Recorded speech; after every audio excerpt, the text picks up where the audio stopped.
Chapter 1727. At this moment, 3 sword-bearing riders galloped along the imperial road. Among them, a loud and clear voice rang out behind Su Fengnian. Retreat from the capital. When the 3 riders approached the imperial city gates, they all pulled out their long swords. In an instant, sword energy crisscrossed the imperial road. These were all West Chu sword masters outside of Lu Dantian. Without batting an eyelid, Su Fengnian said, "Get out." When the 3 horses were about to rush out of the city gates, it was as if they had crashed into a wall as hard as iron. The horses' heads all shattered. Although the 3 famous Chu sword masters sensed this, they abandoned their horses and leapt up. Each of them used the swords in their hands to stab at the invisible wall. But without exception, the long swords that didn't hold back at all broke with a bang. The swordsman with the greatest strength even crashed into the wall of energy. 3 thin needles pierced a large piece of rice paper. The paper didn't break, but the needles broke. The difference in strength could be seen at a glance. The 3 West Chu sword masters who had already injured their internal organs looked at each other in dismay. Su Fengnian didn't even turn his head. He looked at the armored imperial guards in the distance who seemed to be facing a great enemy despite their numbers and coldly said, "Get out of the way." When Su Fengnian took a step forward, the first layer of armor in front of him started to retreat a step. When Su Fengnian's right hand grabbed the soldiers crossing the river at his left waist, the dense infantry formation became more and more crowded. Finally, there were generals on the 4 city walls who gave the order to shoot arrows. But over 1,000 arrows were all less than 1 zhang away from the bowstring. They strangely stopped, then slowly turned their arrowheads.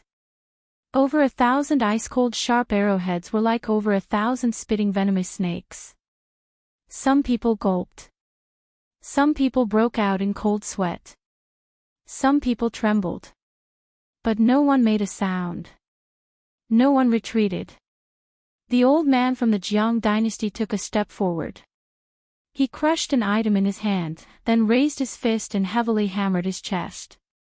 His originally tall and sturdy figure suddenly grew to a height of 14 feet, which was not something a mortal body could grow to. Golden light flowed. Looking at this familiar scene, Su Fengnian felt as if he was standing in front of the Imperial College again. He said in a deep voice, "Damn you." The heavenly court war god raised his arms in front of his head. Su Fengnian's figure flashed past the armored infantry formation, and the river-crossing pawn in his right hand slashed at the golden giant's arm. The latter rammed open the gate of the palace. When Su Fengnian walked through the door, the golden giant who was kneeling in the dust stood up straight and said loudly, "Again." Su Fengnian disappeared in a flash. The golden giant retreated again, leaving a deep trench in the hard ground. This time, there was no need for the golden giant to remind him. Su Fengnian had already smashed the indestructible golden body condensed from West Chu's luck into the ground with his saber. Su Fengnian raised his saber and walked forward. Behind him, gravel sputtered from the pit, and golden light shot out. The giant ran towards the back of the young man with large strides.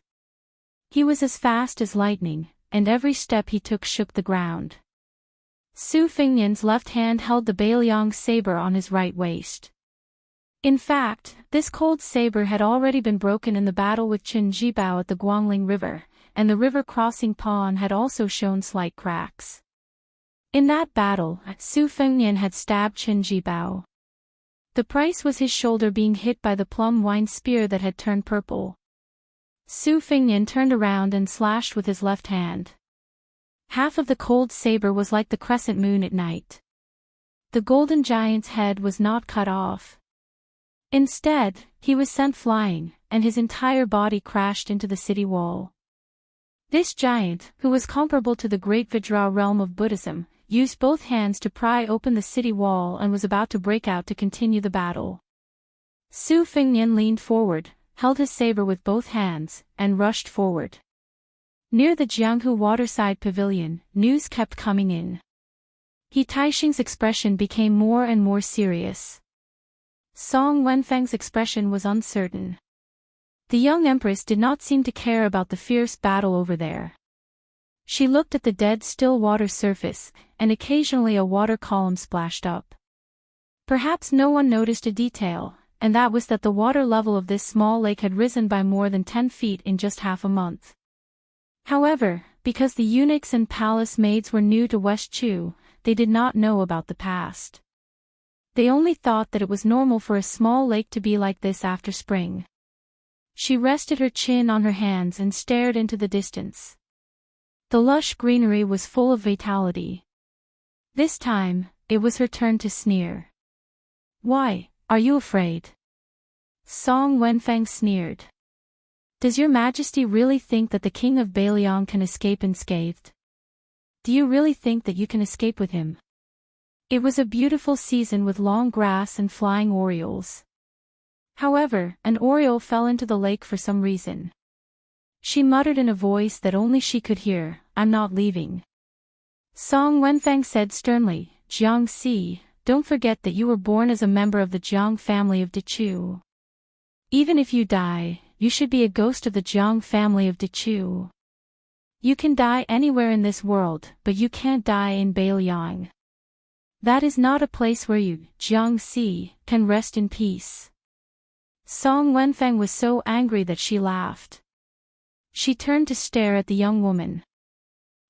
This is the biggest joke in the world. The eldest son of Su Shao wants to rescue the emperor of the Jiang family of Dechu from this cage. Your Majesty, I, Song Wenfeng, ask you one last time as a subject of Dechu. Even if no one in Dechu stops you, do you dare to leave with him? How can you face the ancestors of the Jiang family? At this moment, an unfamiliar but warm voice sounded not far away. "Old bastard, can you shut up?" Song Wenfeng felt as if she had been struck by lightning. She didn't dare to turn around immediately. Song Qingshan and Song Maolin weren't much better. The deputy commander of the Imperial Guards, He Taixing, was sweating profusely. The young man who had finally arrived was travel-worn.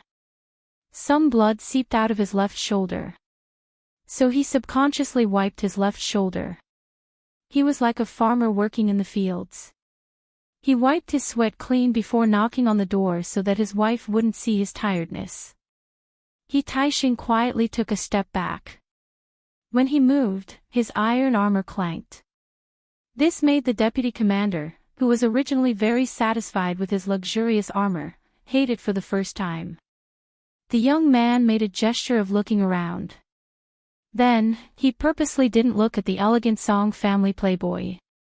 Instead, he smiled at the middle-aged man, Song Qingshan, and said, "Oh, you must be that Song Maolin. You look like a dog." Song Qingshan and Song Maolin's faces turned ashen at the same time. Song Wenfeng narrowed her eyes. It was impossible to tell what she was thinking. As expected of an old fox who had experienced ups and downs in the officialdom for most of his life. Su Fengnian stretched out his finger and hooked it at the middle-aged Song Maolin in his eyes. "Song Maolin, you brat. Stand up. I want to talk to you." Song Qingshan was extremely angry. He angrily rebuked, "Su Fengnian, how dare you? This is my Dechu's capital." There was a slap. Song Qingshan, who had been slapped, flew out and landed heavily on the ground a few feet away. He twitched twice, and then it was unknown whether he was dead or alive. The real Song Maolin was just about to speak when he was slapped in the same way. A certain person even muttered, "Motherf *Ker, his looks are worlds apart from mine. He dares to come out in broad daylight and pretend to be a ghost to scare people." In the waterside pavilion, her back was facing them. Her shoulders seemed to secretly move a little. Su Fengnian, whose gaze had been fixed on her, smiled knowingly. Seeing her, even if it was just her back, made him very happy. He Taixing, who didn't dare to breathe loudly, looked down and turned a deaf ear to the tragedy in front of him. Unfortunately, he was still kicked by the unreasonable young man. He was kicked into the air like a shrimp and broke into a thick willow tree. He spat out a large bowl of blood before fainting. Su Fengnian walked up the stairs step by step. Song Wenfang retreated step by step. Only when he leaned against the pillar did he realize that there was nowhere to go. Su Fengnian pushed his head hard against the pillar. This secondary first-rank official, who was in charge of the province under De Chu, suddenly rolled his eyes and fell limp to the ground. She faced Jiang Hu, and he had his back to Jiang Hu. He tried to be as calm as possible and said softly, "Have you seen enough? If you have, then come with me." She was silent. He continued, "If you haven't seen enough, I can wait." She still didn't speak. After reuniting, the two were speechless for a long time. Su Fengnian repeated his previous words, but raised his voice, "Come with me." But she still didn't speak. Su Fengnian lowered his voice, "Okay." Jiang Xi, who was no longer the pitiful servant girl in Bailiang Palace, raised her head slightly and said emotionlessly, "They don't know." "Don't you know?" The Jiang Hu in front of her. Why did the water level rise in the first half of the month after the beginning of spring? Why did birds often fall from the sky outside the capital? Why did people feel a chill when they stayed by the lake for a long time? Because there were more than 100,000 swords hidden in the lake. They flew thousands of li from all over the world and landed in the small lake one after another. She said slowly, "I've already asked Grandpa Lu to return the sword case to you." She didn't know if he really didn't know or was pretending not to know. He said softly, "I received it. I'm waiting for you to go back and get it." She said flatly, "You can go." He said, "I won't bully you anymore." He grinned. "Really?" She was silent for a moment. "You can go. Since I didn't go to the West Wall, I won't leave here for the rest of my life. If you don't go, either I die, or you die." She suddenly stood up, still facing the small lake. As she stood up, so did the 100,000 real swords in the lake. The world was full of sword energy. She said angrily, "You can go." Su Fengnian sat quietly by her side, looking at the pair of boots that she had placed in a crooked position. He bent down to arrange them neatly. When he bent down, he sniffled, his face full of tears. She couldn't see. Chapter 17:28. After the Lake of Swords came out of the water, they piled up into a mountain, just like the island of Tianma Mountain in the center of the Spring God Lake. The tip of the swords pointed to the waterside pavilion. He wondered if the young vassal king would feel uneasy. From the beginning to the end, the Empress of West Chu, who had never looked at him, looked up and stared blankly at the famous swords, long swords, ancient swords, and new swords that she had borrowed from all over the world. Su Fengnian bent down and put his hands on his knees. He looked down at the pair of boots and said softly, "I went to the Wudang Mountains vegetable garden last time. If it isn't taken care of, it will really be abandoned. What a pity. Last year, on New Year's Eve, I had people put up a spring festival couplet in your house on Mount Qingliang. I kept the things inside for you, but I didn't let anyone touch it and locked the door. Think about it, it hasn't been cleaned for so long. How dirty would it be? When my father was dying, he told me that no matter what, no matter how chaotic the world was, he would bring you home in the future. In his heart, you, Jiang and I, have always been the first daughter-in-law of the Su family. My father was like this, and my mother even more so." Su Fengnian, who didn't get a response, talked to himself and seemed very lonely. During this time, he seemed to feel that Song Wenfeng, who was lying on the ground, was too annoying. He waved his sleeve and threw her out of the waterside pavilion.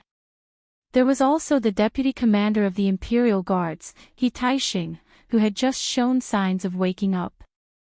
Before he could open his eyes, he was knocked unconscious again. If you feel that as the Empress of West Chu, you can't feel at ease if you just leave when the country is in danger, I can understand. However, I don't know if Chao Chongqing has told you that West Chu's general trend is unstoppable.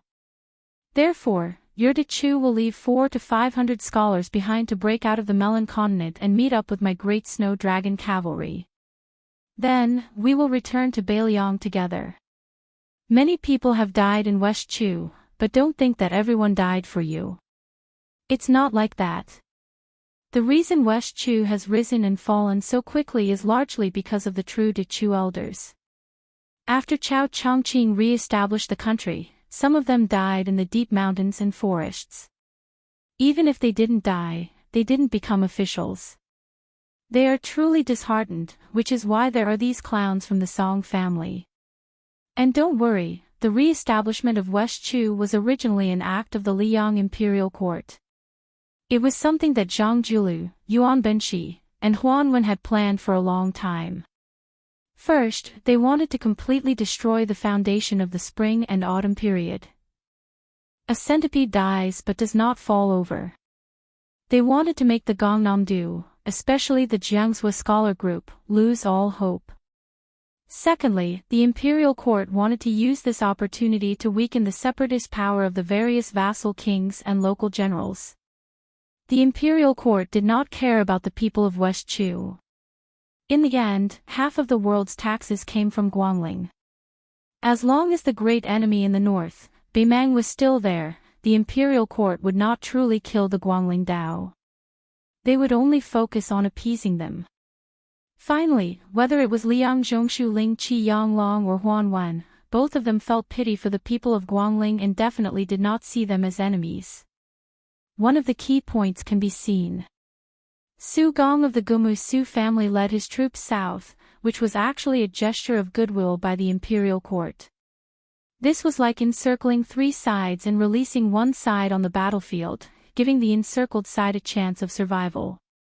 It's not that the imperial court is very magnanimous, but if they pressed down on the border and did not allow the civil and military officials of West Chu to see any chance of survival, it would definitely be disadvantageous for the upcoming battle between Liang and Beimang.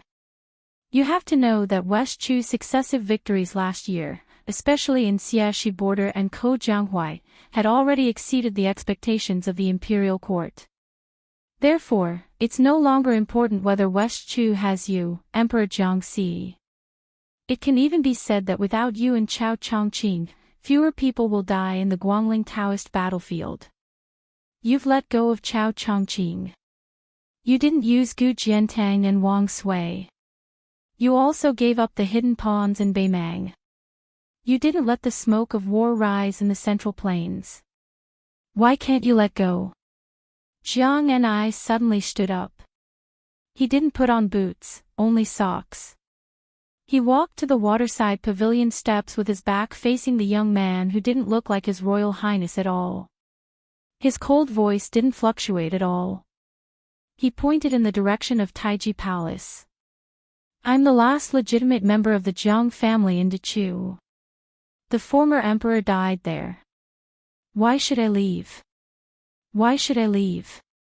If it were you, and Beimang's army broke through the border of Liangzhou and killed all the way to Mount Qingliang, would you, the king of Beiliang, leave? Su Fengnian didn't stand up. He looked up at her back. I won't leave, but you, Jiang and I, can. If you don't leave, I'll tie you up and leave. Jiang and I sneered. You're indeed the king of Beiliang who has 300,000 iron cavalry. Not only did you kill in Liang's capital, but you're also so domineering in Dechu's capital. She slowly turned around and suddenly said angrily, but Su Fengnian, don't forget that I'm no longer the maid from Mount Qingliang who can be bullied by anyone. I, Jiangxi, am the emperor of Dechu. I, Jiangxi, am also the master of all the swords in the world. In an instant, tens of thousands of swords shot out. An exquisite and historical waterside pavilion by the lake turned into a pile of ruins. Dust flew in the air and settled down. There was only a small section of the bench left, and Su Fengnian sat there motionlessly. Beside his feet, her pair of boots were spotless. The ground around Su Fengnian was filled with hundreds of swords that were stabbed in all directions. Sword qi lingered around them. Among them, the qi was as old as an old man, as lively as a budding young girl, as vigorous as a northwest soldier, as fierce as a fierce general on the battlefield, as graceful as a lady from a noble family, as lofty as a mountain and impregnable pass, and as deep as a boundless sea. Chapter 1729. Su Fengnian said softly, "I've already reasoned with you, but you won't listen. Today, either you come with me, or I'll stay here and wait for you to come with me. I don't care if you're Jiang Si or Jiang Ni, I don't care if you're the Emperor of West Chu or a servant girl of Mount Qingliang." Su Fengnian grinned, but it was not frivolous, only mournful. "In any case, you've already gotten used to my unreasonableness. Just get used to it again." Jiang Ni, one of the 4 Rouge appraisers, was up against Su Fengnian, one of the 4 martial appraisers. Between these two people who had a grudge against their country and their families, there was the height of the temple and the distance of Jianghu. Su Fengnian patted his clothes and slowly stood up. The 100,000 swords in the lake immediately buzzed and trembled. Even though Jiang Ni's internal energy had been sealed by the Song family's medicine, the 3 generations of scholars of the Song family could not imagine that the innate sword embryo Jiang Ni, who even Li Chungang admired, had made rapid progress on the path of the sword. With a thought, with a will, it was a combination of flying swords and willpower. The murderous Jiang Ni seemed to be too angry. Her body trembled, and those 100,000 sword mountains that seemed to have flown in from the heavens also began to shake violently. She stared at that young man and said through gritted teeth, "You really will die." Su Fengnian nodded and said, "I know. You've been thinking about stabbing me to death for many years." Jiang Ni suddenly raised her hand, and the 5 flying swords seemed to have received an immortal's edict. They immediately left the sword mountains and flew over, nailing themselves into the ground beside Jiang Ni. Su Fengnian, who was standing in his original position, had already torn his sleeves. Jiang Ni seemed to still be angry. Her 5 fingers trembled, and the 100,000 swords began to fall down the mountain, flying between her and Su Fengnian in a daze. She said with a trembling voice, "You want to die in Dechu's capital that much?" The scoundrel opposite her actually smiled and said, "Guess." It was as if all the grievances that she had accumulated for a lifetime had exploded in an instant. Her eyes were red, and she reached out an arm to the side, holding a flying sword that appeared in her hand with the force of a thunderbolt. At the same time, the sword mountains slowly moved, and finally hovered in the air above their heads, covering the sky and the sun. The light was dim, she finally could not see his face. Only heard her angrily shout, "Su Fengnian, are you going or not?" She heard his voice, "I'm not leaving." 1 sword mountain and 100,000 swords fell down like heavy snow, majestically and miserably on the ground, falling into the Jianghu. Jiang, TSS, A's ATTTS? He muttered to himself, and no one could hear him. "In the past, I always bullied you. I liked to go to your room in the middle of the night and play tricks. I liked to suddenly climb out when you were drawing water from the well. I liked to throw snowballs at you when it was snowing. I liked to hide in a tree and wait for you to pass by to scare you. I knew you felt wronged and angry, but, if I didn't bully you in those years, you wouldn't have bothered with me." Then he heard a sobbing voice. In that moment, he closed his eyes, his face full of pain. "Su Fengnian, you forced me to do this." The sword above Su Fengnian's head turned to dust. But between the two of them, a flying sword flew past. A sword pierced his chest. The flying sword was not fast. But he did not dodge. In those years, Han Xingxian wanted him dead, Lu Haoshi wanted him dead, Wang Xianji wanted him dead, and the imperial astronomer wanted him dead. No matter how arrogant those opponents were, he, Su Fengnian, would never resign himself to death. He would only fight with his head held high, and win. The sword pierced his chest. This sword could not even compare to Qi Jiajia's sword, could not compare to Beimang's Huangqing's sword, could not compare to the swords of many people. But that sword, half was left in front of him, the other half was exposed behind him. At this moment, there was once a pair of man and woman in such a miserable state. Li Chungang and Lu Pao, She stood there in a daze. Su Fengnian opened his eyes, blood seeping from the corner of his mouth. He raised his arm, as if he wanted to reach out and grab something. But in the end, he only lightly grasped the hilt of the sword and gave her a deep look. This travel-worn young man, who had rushed from Beiliang to Guangling, turned around, slowly pulled out the sword pierced through his chest, and casually threw it far away. He covered his bleeding chest and did not speak. He had traveled thousands of li, from the desolate border to the beautiful mountains and clear waters. His clothes had long been wrinkled, his boots worn out. He had thousands of words to say, but in the end, he did not know where to start. To this world, it was like the young man who had crossed the river on the chessboard. He picked up the pawn and slowly wiped his palm across the blade. The pawn drank blood like a person drinking water, not leaving a single drop behind, all of it seeping into the blade. He squatted down and placed the pawn near the pair of boots. If someone bullies you in the future, break this blade. Even if I am thousands of li away, I will rush over in an instant. He paused for a moment, then said hoarsely, even if I am already dead at that time, I will come from the netherworld to the world of the living to see you again. Then he stood up and shouted to the heavens and earth, whoever dares to kill Jiang and I, Su Fengnian, will kill him. When he finished speaking, he raised his arm to cover his eyes and did not put it down for a long time. He took a step forward and disappeared in a flash. Her hand was still stretched out in the distance, as if she wanted to grab something. Her face suddenly turned snow-white, her other hand covering her mouth, but scarlet blood still seeped out from between her 5 fingers. But that hand that wanted to grab something was not willing to put it down. She really wanted to turn her head. She really wanted to see a smiling face. She wanted to see a guy who had been expressionless for many years smiling at her. She turned her head. He was not here. Chapter 1730. In the night, the capital of West Chu was ablaze with lights. Some people were happy while others were sad. The gates of the palace, which had already been locked during the night, opened one by one.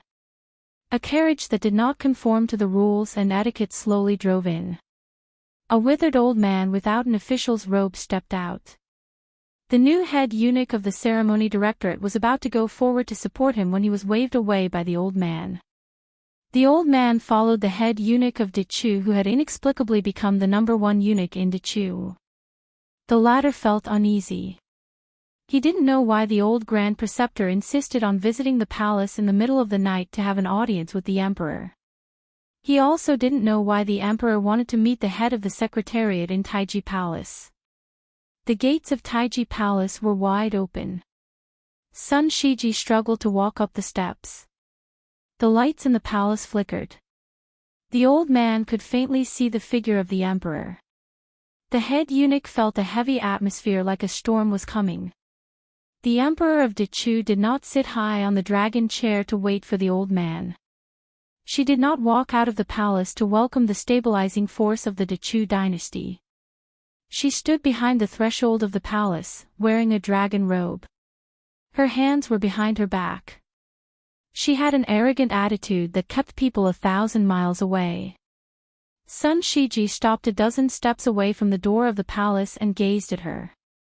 The old man's weathered face became increasingly bitter.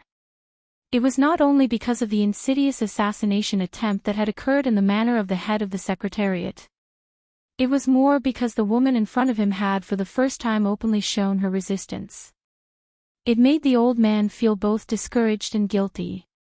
After the head eunuch bowed and retreated far away from the palace, Sun Shiji slowly said, "Your Majesty, the Song family has let down Dechu. They have let down the scholars of Dechu. I, Sun Shiji, am blind. I cannot absolve myself from the blame. The woman with her back to the lights in the palace interrupted Sun Shiji. As an official, shouldn't you kneel in front of the ruler of a country? The old man, whom even the previous emperor of Liang treated with respect, did not become angry. On the contrary, he felt relieved. Sun Shiji patted his sleeves and knelt down without hesitation. I, Sun Shiji, head of the Secretariat of Dechu's Ministry of Secretariat, greets your majesty.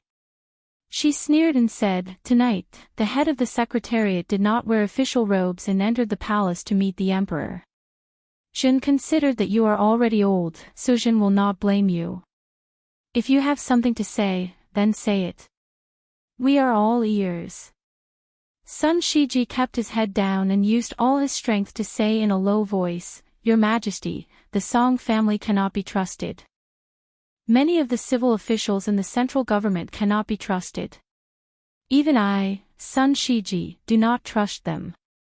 However, I implore your majesty to trust the 200,000 soldiers on the front lines. I implore your majesty to not take out your anger on the heroes who died for Dechu. Don't, the Dechu Empress Jiangxi rudely interrupted the old man for the second time. Vent your anger. Don't forget that we are standing right in front of you, just 10 steps away from you. If I really want to vent my anger on you, do you really think you can live past sunset? She raised her voice, the Song family is blind, but I can tell you, Sun Shiji, even if there is no Chao Chongqing in the capital and no imperial guards loyal to me, I can still kill all the traitors who dare to betray the Jiang family of Dechu. Sun Shiji's palms were pressed against the cold ground. His hands were cold, and his heart was even colder. After a moment of silence, the old man could only hear the endless sorrow in her words. I have 100,000 swords. They were originally used to kill the Liang army, not the people of Dechu, and definitely not. The old man could no longer hear what she said after that. Sun Shiji knelt there, speechless. The door suddenly closed. Through the door, the Dechu Empress sneered and said, You can leave. Sun Shiji, please rest assured. Dechu, please rest assured. Since I am the daughter of the previous emperor, I will die in the palace like the previous emperor. The old man stood up with difficulty and looked at the door. The head of the secretariat, who had been refused entry, turned and left. He walked down the steps of the Dan Emperor carved with golden dragons and auspicious clouds. The submissive eunuch of the ceremony directorate stood there quietly like a night owl, waiting for a long time. This old man, who had been able to enter the central government of Dechu when he was just 20 years old, only now realized that the number of times he had taken the initiative to talk to eunuchs could be counted on one hand. The old man laughed at himself. Tonight, he still did not open his mouth to exchange pleasantries. He left the palace without saying a word. In a secluded little courtyard where the lights were waning, she sat alone on the threshold wearing a dragon robe. A pair of rough brocade boots were neatly placed beside her feet, and a knife was placed horizontally across her knees. She lowered her head and took out the copper coins that she had treasured for many years, placing them from one end of the scabbard to the other. She was regarded as the owner of Dechu's empire, but she had always felt that the only thing that truly belonged to her was these copper coins. The two seniors that she trusted the most in her life, the old man wearing a sheepskin coat and the uncle waiting for the order, both regarded her as a rare genius in the way of the sword. However, during the last and only time that she traveled with Li Chungang in Jianghu, she was always unwilling to practice swordsmanship with Li Chungang.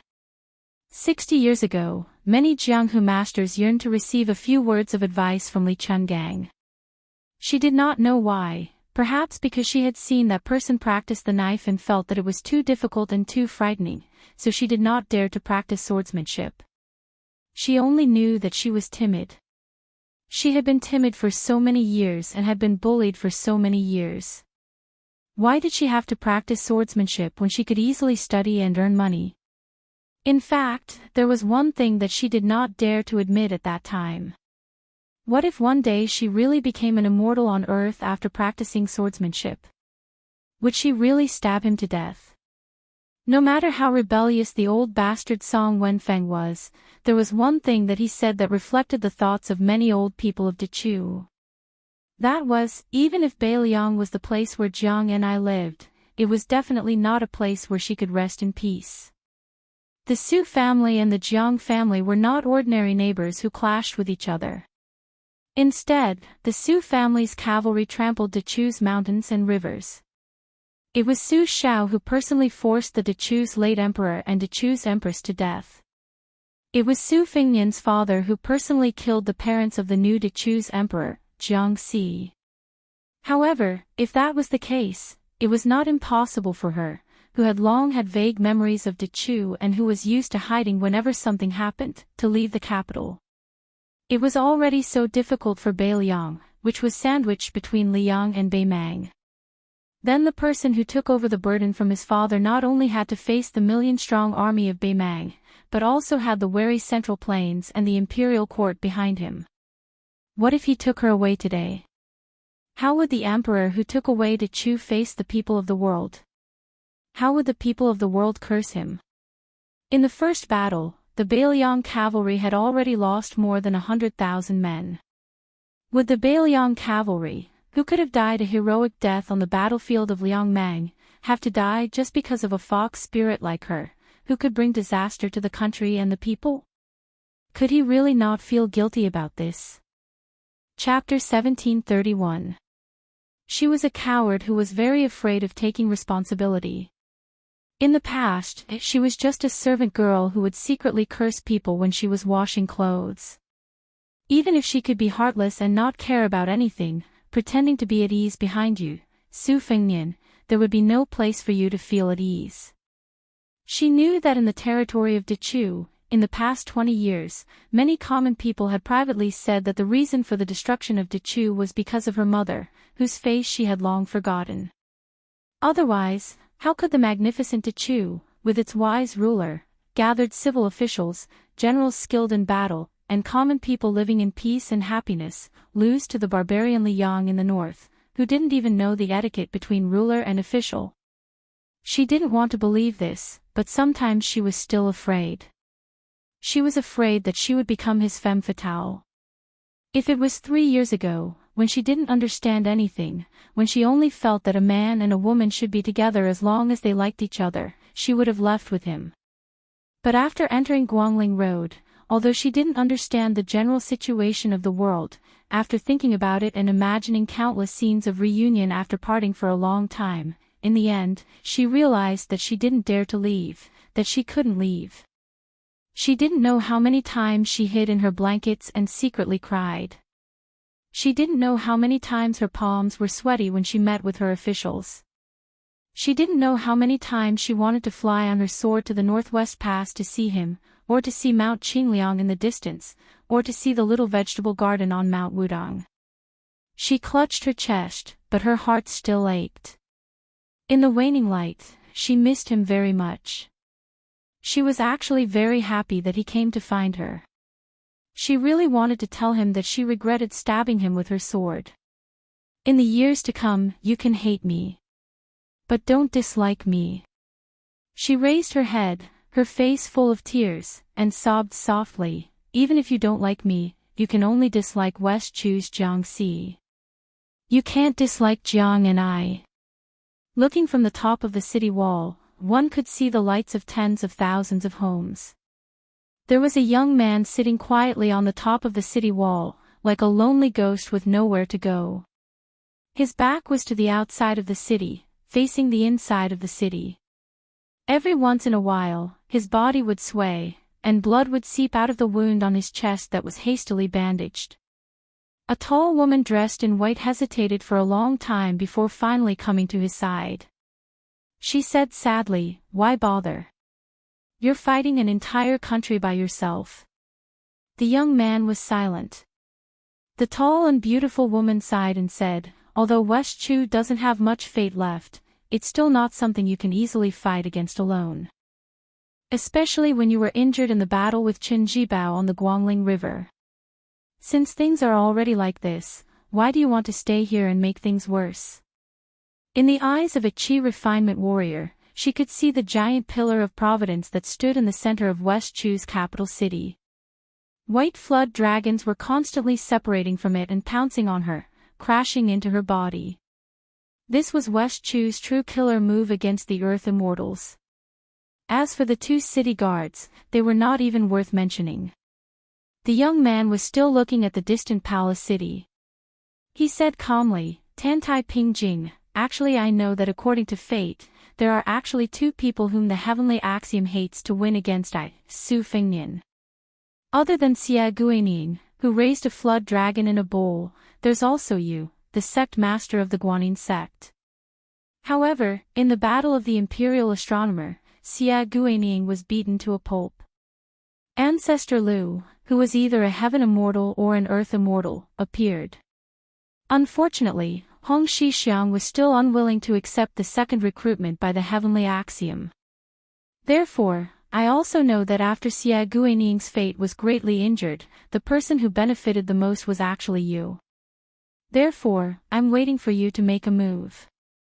Instead of waiting for you and me to become enemies in the future, instead of worrying about you ruining my Belyang's fate in the future, it's better to have a clean end between you and me now.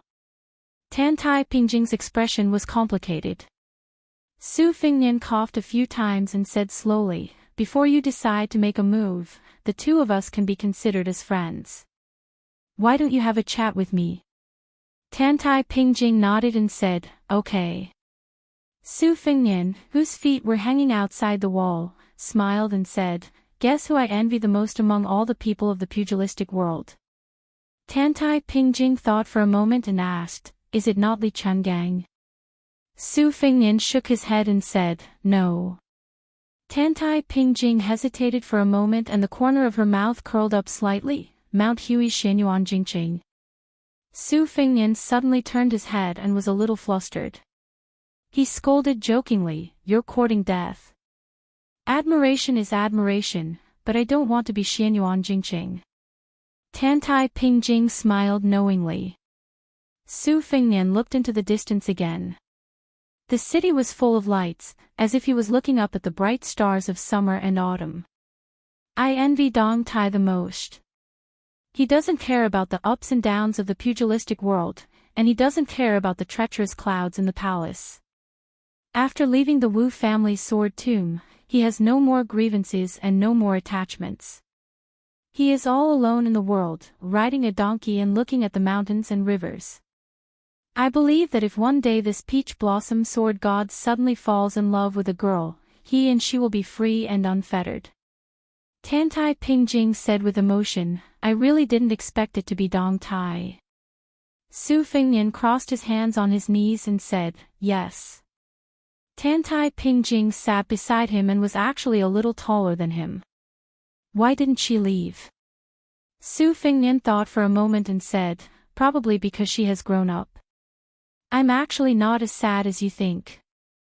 Tantai Pingjing said, "Then you are still very sad. Being stabbed in the heart by your sweetheart is like being stabbed in the heart. It would be strange if you weren't sad." Su Fengnian snorted coldly. He didn't refute or admit it. Tantai Pingjing squinted and said softly, "In this life, everyone has their own destiny. Some people are always able to do what they want to do and are very lucky. Some people are always able to do what they want to do and are very happy. And some people can only do what they should do and some people can only do what others think they should do."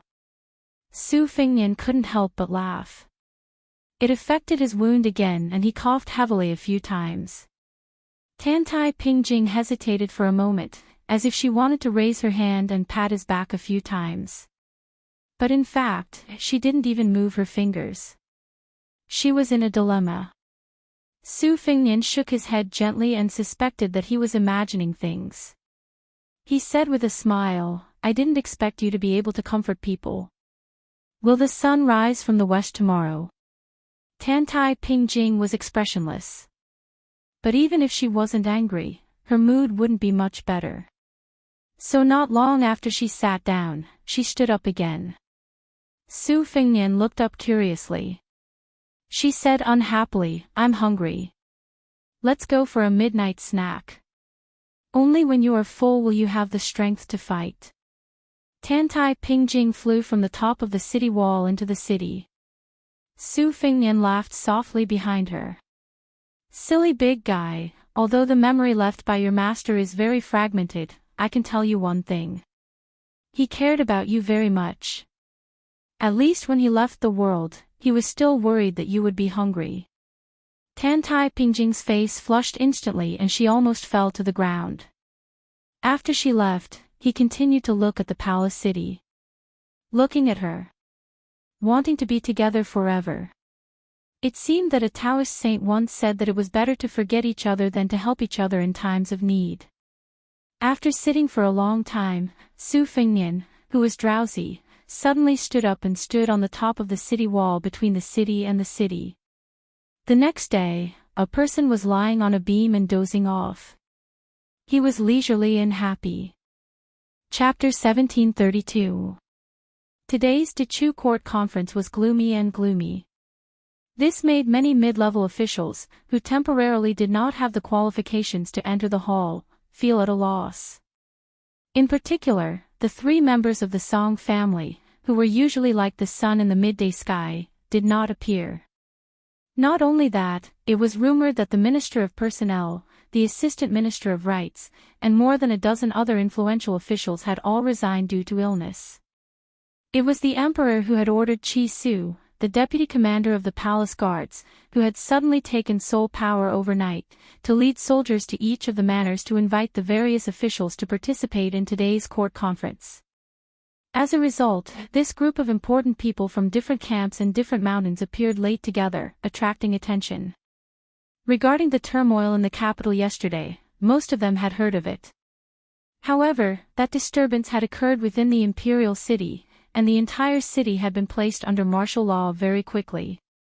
Many of the officials had only received bits and pieces of information. However, there was no doubt that the Northern Liang vassal king had caused quite a bit of trouble.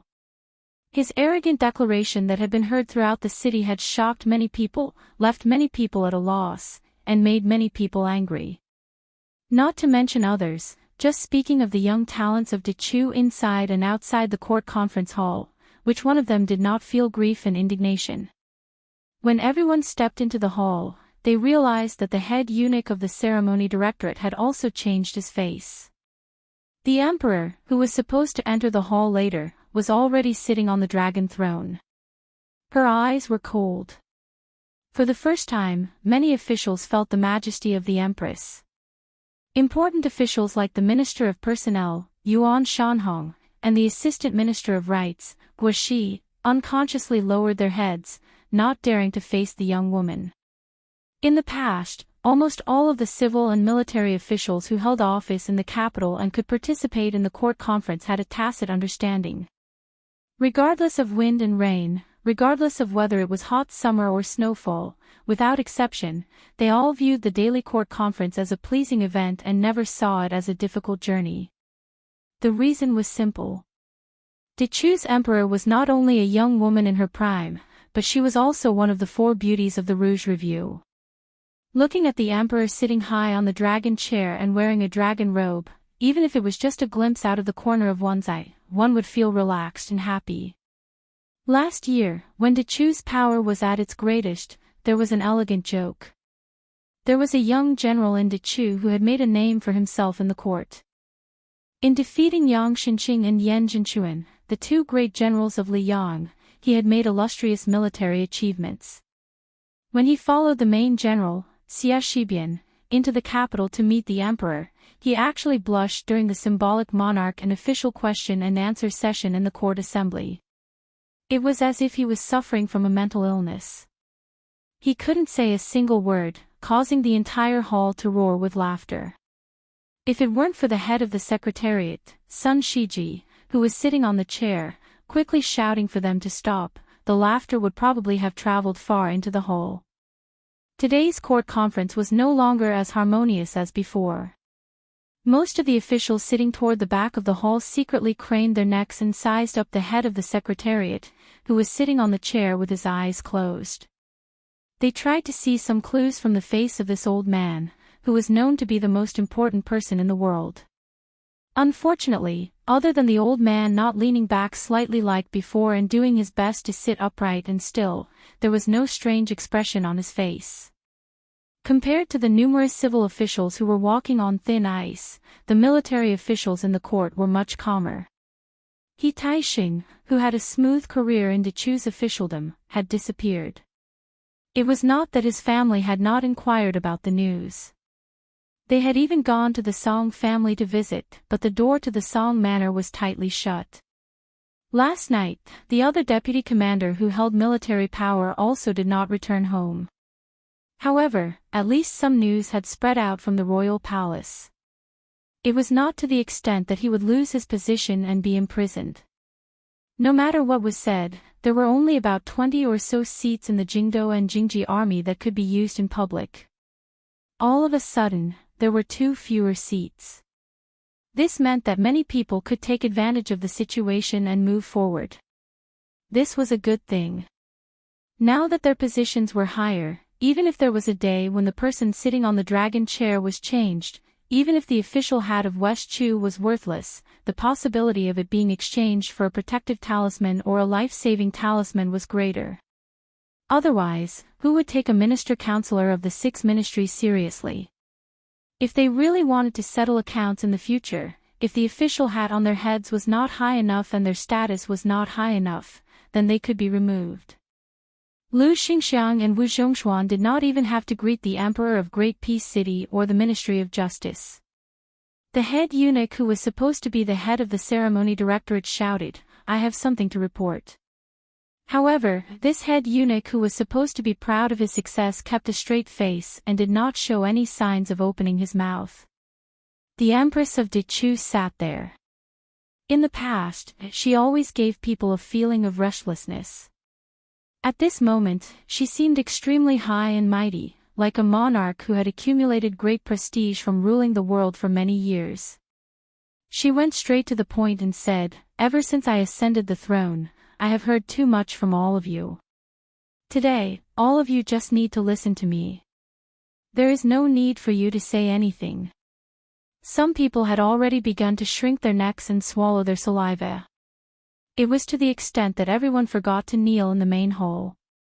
The assistant minister of the Ministry of Personnel, Yuan Shanhong, happened to be standing behind the Minister of Personnel. Because he was looking down, he happened to see the minister's legs trembling. Was this still the Yuan Lianhua who was known as the best talker in the world? Was this still the heavenly official of the Ministry of Personnel who was always high-spirited in court and even dared to make trouble for the frontline commander, Xie Shibian? The first female emperor in the history of the Central Plains, Jiangxi, looked down at the group of civil and military officials. The room was full of purple and yellow crowns. Outside the door, there were a few officials who realized that they should have stood up after kneeling. They looked into the main hall with blank faces and looked at her. Then, they quickly lowered their heads under her gaze. She said in a low voice, "The deputy commander of the Imperial Guards, He Taixing, has been sentenced to death. The former deputy commander, Gu Sui, has been transferred to the position of deputy general of the Southern Jingji Army." He Taixing was dead. Although the high-ranking officials in the imperial court had already made some guesses based on the clues, when they actually heard the news, their faces were still full of shock and fear. It was inevitable that they felt some sympathy for the death of the rabbit. It was not that the life and death of the boorish man, He Taixing, was important. Rather, it meant that the Song family, which dominated Dechu's court, had really collapsed. Since even the Song household, which had 3 ministers, had completely lost power, then who in the imperial court could live to 100 years old? The scariest thing was that the head of the Hall of Secretaries, who had always been on good terms with the Song family, did not seem surprised at all. He still did not open his eyes. The Gu family, which was slightly inferior to the Song family, was still a behemoth with deep roots in Dechu. The former deputy commander, Gu Sui, was the eldest grandson of the current provincial right servant, Gu Yang. However, the Gu family was criticized by Gu Sui's elders. In the Gu family's second branch, there were 3 people who had been in Liang for many years. It was just that their career in Gangnam-do was not smooth. Furthermore, when West Chu was reinstated this time, none of the 3 Gu family members, whose official positions were only the size of a sesame seed, were willing to return to their roots. They even quickly wrote a letter of severance to the family. Under Gu Yang's personal supervision, the 3 people's names were removed from the family tree. At that time, many officials treated the Gu family's dirty laundry as a joke. When the Liang army came to encircle them from 4 fronts, everyone suddenly realized. Hearing that the eldest grandson of the eldest son was only going to be a deputy general of the southern Jingji army, Gu Yang lowered his head and his expression could not be seen clearly. However, the young emperor's next words were no less shocking than thunder in his ears.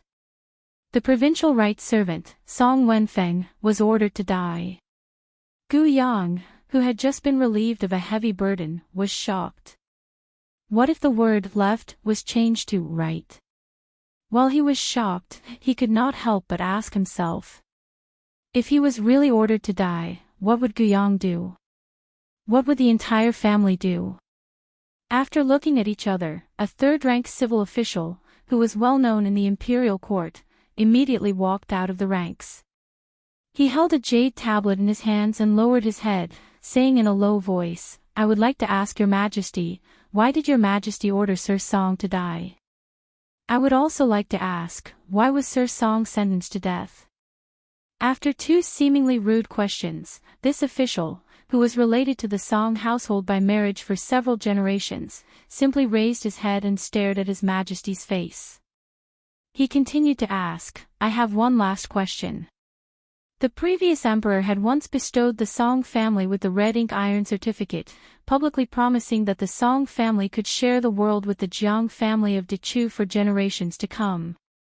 After this official publicly defied the emperor's edict, almost all the officials in the imperial court began to nod their heads vigorously. Their indignation was evident in their words and expressions. He took a step forward, not caring that he had just said one last question, and that there would soon be a 4th question. He said righteously, "I would like to ask your majesty, could it be that your majesty was not born of the Jiang family of Dechu? Otherwise, how could you dare to go against the previous emperor? If I remember correctly, with that red ink iron certificate, the descendants of the Song family could avoid death 4 times. At this time, no one was paying attention to whether the Secretary of State, Sun Shiji, had his eyes open or closed. Chapter 1733. The old man sitting on the chair gripped the edge of the chair with his withered hands, breathing with difficulty. Dechu's emperor, Jiang Si, did not panic at all. With a half-smile, he said, "The red ink iron certificate bestowed by the previous emperor. Of course, I remember, but you probably don't. Taizu once said that anyone who committed a great crime of rebellion would be executed." The official was stunned for a moment and then laughed out loud. He looked around, as if he had gone mad. How laughable, how laughable. In the long history of the Chu dynasty, there has never been an official who was given a certificate and executed. I didn't think that I would be so lucky to meet His Majesty, the Emperor who has opened up a new era. The Hanlin scholar, who was known for his elegance, suddenly raised the jade tablet high up and smashed it viciously on the floor of the hall. It instantly shattered. His voice was like the mournful cry of a dragon and phoenix. The Hanlin scholar, who had frightened everyone, said clearly, "I don't want to be an official like this." Then, just as he turned to leave the hall, the old Grand Tutor, Sun Shiji, who was already at the end of his life, slapped the edge of the chair and shouted angrily, "What a scandal! Li Zhangji, even if you want to hang up your seal and resign, you should wait until the court session ends before you can leave the hall. Otherwise, you should go straight to the imperial prison yourself. There's no need for the Ministry of Justice to interrogate you." The Hanlon scholar froze on the spot and snorted heavily. Although he was not afraid, in the end, he did not walk out of the hole. Instead, he swaggered back to the ranks of the officials. With Li Zhangji taking the lead, the civil and military officials, who had always believed in hiding knives in their sleeves but had to maintain harmony on the surface, felt their backs straighten a little. The young female emperor's inexplicable madness began to seem a bit like a self-amusing joke. Yes, the court was full of civil and military officials. Behind them were so many powerful families that would rise again with the spring breeze regardless of the rise and fall of the dynasties. As long as we are of the same breath and branch, do we really fear a young woman without the support of Cao Chongqing? Furthermore, looking at the situation, the old Grand Tutor was only tolerating her crazy actions and did not support them. Jiang Si shot a glance at the Hanlon Academy scholar who looked like a victorious general on the battlefield. He sneered and said, "Li Zhangji, I heard that you claim to be an ancient and modern scholar. You don't even need to look at them. You can only judge the good and bad based on your nose." Just as Li Changji flew into a rage out of humiliation and was about to refute, Qing Wenyu, a famous scholar of the same generation in the literary world who had been the most critical of Li Changji, walked out of the ranks unexpectedly. He didn't even hold up the jade tablet.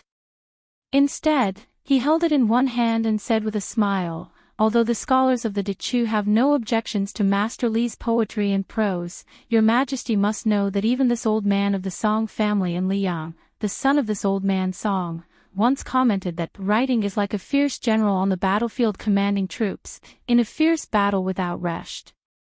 It is also like a ruthless official handling a case, scrupulous to the end, strict but not lenient. Although it is a little biased and fair, it can be said to be extremely powerful.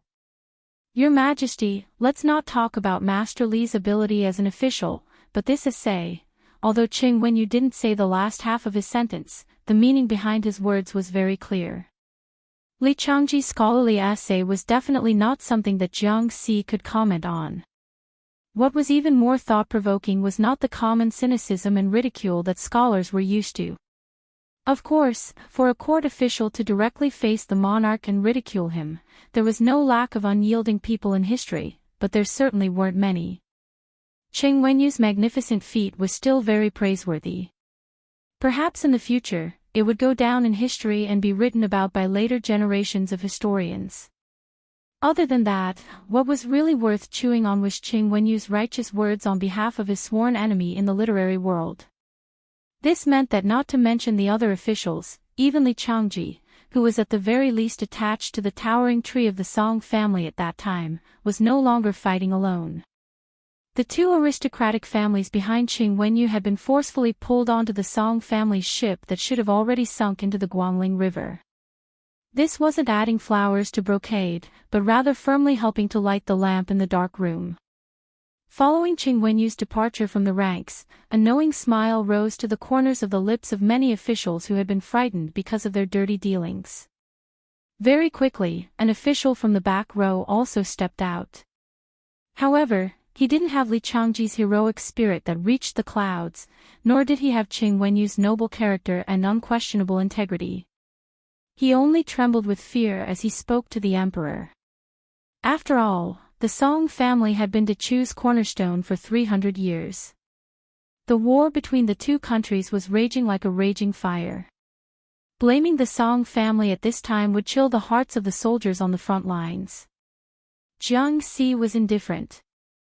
Sun Shiji turned his head to look at the young emperor with regret and pleading.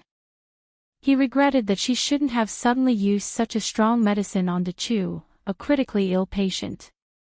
He prayed that she wouldn't let her emotions affect her decisions. As the emperor of a country, he could hide a needle in silk floss. He could be gentle in his methods. He could be flexible in his methods. If he wanted to condemn someone, he could always find a pretext. He could deliberately cultivate factions in the court to maintain balance. He could even privately feel that the saying, "water can carry a boat, but it can also capsize a boat," did not make sense. However, he couldn't allow himself to become a true, lonely person. He couldn't allow himself to become the public enemy of all the civil and military officials in the court. After all, when the flood reached the heavens, the people who were in the same boat as him were precisely those officials in the court. If the person who sat on the dragon throne ended up in a situation where everyone in the boat was the enemy of the country, then there would really be a change of dynasty. Sun Shiji's lips trembled. The old man no longer had the strength to speak loudly. He could only repeat in a low voice that sounded like he was mumbling to himself, "Your Majesty, please reconsider. Your Majesty, please reconsider," Jiang Si said expressionlessly. "Oh. Did this old man of the Song family, who lost his integrity in his later years, say that? Shen has never heard of it. Shen has only heard from Chao Chongqing that you, Li Chongji, only have the air of a paper craftsman, the air of a scholar of the same weight, and the air of a refined scholar." Li Chongji and Qing Wenyu, these two literary giants of Dechu's scholarly world who could summon the wind and summon the rain, felt as if they were struck by lightning at the same time. They didn't know how to respond. Chao Chongqing. He had always been the person with the most detached status in Dechu. Ever since he received the imperial edict to enter the palace and become a chess piece awaiting the imperial edict, he had been the most proud person in West Chu. When Li Mi lost to him on the chessboard, Yi Baikue laughed and said, "If there's you on the Dechu battlefield, then there won't be me." Tang Jiahe, who was known as the omniscient master of miscellaneous studies, even told people that if there was something I didn't know, I should ask Chao Chongqing. When Dechu's mountains and rivers were intact, it was like this. After Dechu became West Chu, it was even more so. Suddenly, Song Jingde, the deputy general of the Imperial Guard in Dechu, who was born in a rich and powerful family, seemed to be talking to himself. He said in a low voice, "In this time of crisis, dare I ask where is Chao Chongqing?" When Sun Shiji, who was not paying attention to, heard this sentence, he slumped against the back of the chair. The old man closed his eyes, his breathing was weak. All the civil and military officials in the imperial court, those high-ranking officials, all sneered incessantly, while those officials in the back kept quiet out of fear. Jiang Si wanted to say something but hesitated. She was filled with anger, but she couldn't say anything. She suddenly walked down from the dragon chair, walked to the chair, squatted down, and gently held the old man's withered hand, which was trembling so powerlessly. Sun Shiji could no longer speak. He tried his best to open his eyes. In his eyes, there was only the pity and kindness of an elder looking at the younger generation. She wanted to say something. She wanted to say, "I'm sorry." But the old man used the last of his energy to shake his head slightly. The old man seemed to want to laugh and say to her, "You've already done very well. Don't feel guilty, don't feel guilty." In the Dechu dynasty, which was once the orthodox dynasty of the Central Plains, this old man who slowly closed his eyes seemed to be satisfied with his achievements at the age of 20. After 60 years of merits and demerits, honor and disgrace, there was nothing left to say. After the old man closed his eyes, his withered hand, which was covered in age spots and had no flesh, seemed to push this female emperor.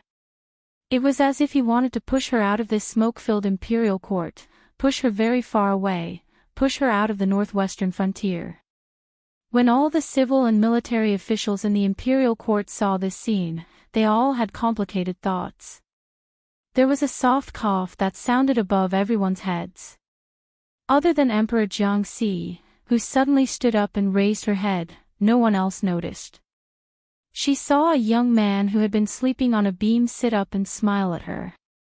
Originally, even if everyone on the boat was an enemy nation, she didn't feel wronged. She also didn't fear that they would reveal their true intentions. But for some reason, after seeing him, she felt that she had suffered a great grievance. She knew that she was unreasonable. In fact, she had always been much more unreasonable than him. But she just wanted to let him know that she felt wronged in front of him. She liked him, so she didn't want to reason with him. He liked her, so he had to reason with her. there was no reason to reason with this kind of reason. She shed tears, but her face also flushed red. She was somewhat embarrassed. Lowering her head wasn't enough. She even turned her head away, not daring to look at him. In the next moment, everyone was dumbstruck. It wasn't because of the Emperor's strange actions. Instead, it was because a young man with a warblade at his waist floated down from above to land next to the Emperor of Dechu. He gently placed one hand on her head and the other hand on the hilt of his blade. Facing all of them, facing the civil and military officials of Dechu inside and outside the Great Hall, he smiled and said, "Chao Chongqing is not here, but I, Su Fengnian, am." Chapter 1734. In the main hall, the sound of a pin dropping could be heard. After Sun Shiji closed his eyes and passed away, Tang Shi became the most senior official in Dechu's court. This old man had always chosen to stand by and watch during the previous farce. The Huai Yin Tang family was not one of the 10 great clans of the spring and autumn period. They rose during the founding of Dechu, flourished during the golden age of Dechu, and declined during the last years of Dechu. It could be said that the Huai Yin Tang family was the one that truly shared weal and woe with the Jiang family of Dechu. After the fall of Dechu, no one from the Tang family entered the Liyang officialdom. After the restoration of West Chu, the Tang family was one of the first families to respond to Chao Chongqing. Although everyone knew that Tang Shi and Sun Shiji did not have the same political views, it was a true dispute between gentlemen. They each had their own cliques, and there had never been any internal strife. Tang Shi was probably the first official to notice that Sun Shiji's light was about to be extinguished. At that time, Tang Shi did not feel happy at all. Instead, it was as if he had a bad neighbor who had quarreled with him for a lifetime but had never fought with him. The old man did not look at the emperor. He stared at the legendary young vassal king and asked calmly, "The king of Bailiang did not leave Dechu's capital yesterday. Did you come here today to kill people and obtain the merit of quelling the rebellion?" Without waiting for Su Fengnian to answer, the old man raised his arm and pointed at his head with a jade tablet. He smiled and said, "If that is the case, why don't you start with me, Tang Shi? Dechu's Huai Yin Tang is in charge of political affairs, secondary first rank. I think my head has some weight." Soon, a military official stepped forward. It was the burly man who had asked, "May I ask where Chao Chongqing is?" He laughed loudly and said, "Everyone says that the king of Bailiang's martial arts are top-notch. Then, Dechu's military officials will start with me, Xiao Yunhao. I hope that the king of Bailiang will not despise me, Dechu's Shannan general, for not having a prominent official position. Dechu could be destroyed, or it could be destroyed by the Liyang army. The only thing they couldn't do was to fall into the hands of the Su family again." Su Fengnian's hand pressed down on Jiang Ni's head slightly increased in strength, indicating that she should not speak. He looked at the civil and military figures, one in front and one behind, and then raised his gaze to look even further into the distance. With a smile, he said, "Okay, Teacher Tang, Xiao Yunhao, this king will remember the two of you." Wait a moment. Two was too little. If this king wanted to kill them, he would kill them both. Then who would be willing to give up their heads as a gift? General Zhao was right.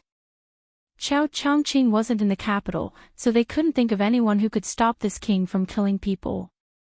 The Minister of Appointments, Gu Yang, Hanlin Academy scholar, Li Changji, Qing Wenyu, Assistant Minister of Rights, Su Yang, why aren't you all standing out? Or are you saying that you found a way out and can't bear to die? If this king didn't remember wrongly, your families all had people who died for the country after the Battle of the Western Wall. Among the four, only the elderly Gu Yang walked out silently to Teacher Tang's side. The other three didn't move, especially Qing Wenyu and Li Changji, the two great literary figures of the time. They were so scared that their faces were pale. Following old Minister Gu's resolute decision to die, the civil and military officials gradually moved from the left and right to the middle. There were people who were in their 30s, in their 40s, in their years, and in their 70s. In the main hall, there were more than 50 high-ranking officials and dignitaries who were loved by the people. They were the pillars of Dechu's country. In the end, half of them chose to be loyal officials who would die without a doubt. The other half were naturally fence-sitters other than the strong wind and the strong grass. The heroic stupidity, the intelligent humility. At this moment, there was a clear distinction. Jiang Enai turned her head away and didn't let him put his hand on her head. Su Fengnian didn't argue with her and didn't seem to have any intention of killing people in the main hall. He smiled and said, "My Bailiang cavalry is going south to Guangling Road. Whether or not we're going to quell the rebellion depends on everyone's attitude. Your emperor is personally leading the troops at the front lines. The one standing beside this king right now is just a silly daughter who ran away from home. As long as you're willing to take a step back, this king will pretend that nothing happened." On the Western Wall battlefield, the West Chu emperor can continue to boost the morale of the army. You bunch of civil and military officials can continue to point out the country or find your own way out. How about it? If there's anyone who doesn't want to take a step back, this king will really go on a killing spree today and throw all your heads to Wu Zhongshuan or Su Gong. As for whether you believe me or not, that's up to you. I'll give you the time it takes to burn a stick of incense to weigh the pros and cons. No, only the time it takes to burn a stick of incense. When he said the time it takes to burn a stick of incense, Su Fengnian casually glanced at the long imperial road outside the main hall. For some reason, he changed it to the time it takes to burn a stick of incense. Su Fengnian's thumb slowly pushed the knife out of its sheath an inch or so. The small bit of light was particularly dazzling. Su Fengnian continued, "It's not important whether Dechu has Jiang Enai or not. As long as there's Jiang Si on the Western Front, it's enough. Isn't that right?" Su Fengnian looked at Hanlin Academy scholar Li Changji, who didn't have a jade tablet in his hands, and emphasized, "Scholarly, isn't that right?" Li Changji, who no longer had his previous strength of character, nodded and said, "Yes, yes, yes. Your Highness is right." In the main hall, some of the officials who hadn't walked out of their rank started to look at their colleagues. Some people started to softly persuade their family friends or relatives, using emotion and reason. Some people even secretly ran over and tried to pull back the official standing in the middle of the main hall. At the same time, some people pretended not to see, some turned a deaf ear, and some even angrily rebuked. Only a few officials returned to their positions with faces full of shame. Seeing this scene, Su Fengnian, who had a calm expression, actually had mixed feelings. Dechu used to be the backbone of the Central Plains. Therefore, when Dechu fell, the Central Plains sank. One could only imagine how tragic the soul-stirring battle of the Western Wall was. When someone noticed that Su Fengnian's expression was becoming more and more serious, someone finally had a mental breakdown. Assistant Minister of Rights Su Yang, who had been secretly colluding with the Li Yang military, suddenly shivered. As if he suddenly had an epiphany, he quickly walked to the position behind Minister Tang and smiled flatteringly at Su Fengnian. "Your Highness, I am Su Yang from West Chu's Ministry of Rights. When will Your Highness cavalry from the border arrive outside the capital of West Chu?" Instead of being dragged to the grave by a group of idiots, he, Su Yang, might as well choose the lesser of two evils. Although relying on the northern Liang would definitely cause him to suffer in the future, and it was far from being able to directly connect with General Li Yang, it was still better than not being able to see the sun outside the hall. Dechu's Assistant Minister of Rights kept saying, "West Chu."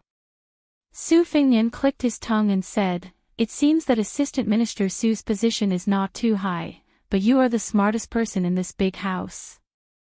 It's a pity that you are only an assistant minister. If this king was the Li Yang emperor, he would let you be the Minister of Rights in charge of the imperial court."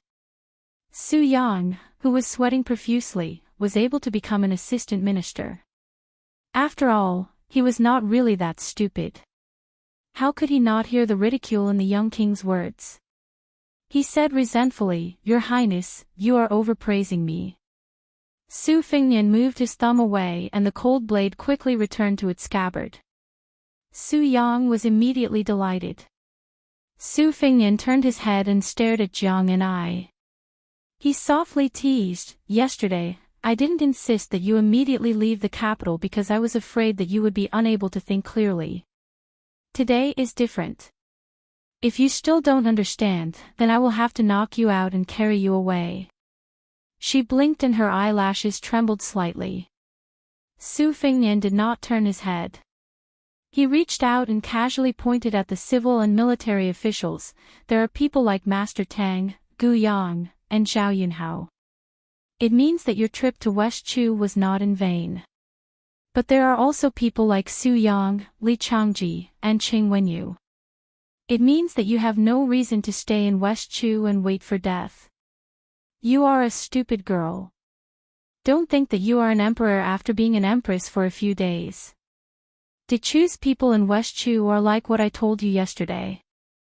They have a choice. Most people are not destined to die. Now, they are in a situation where those who wish to die can die, and those who wish to live can live.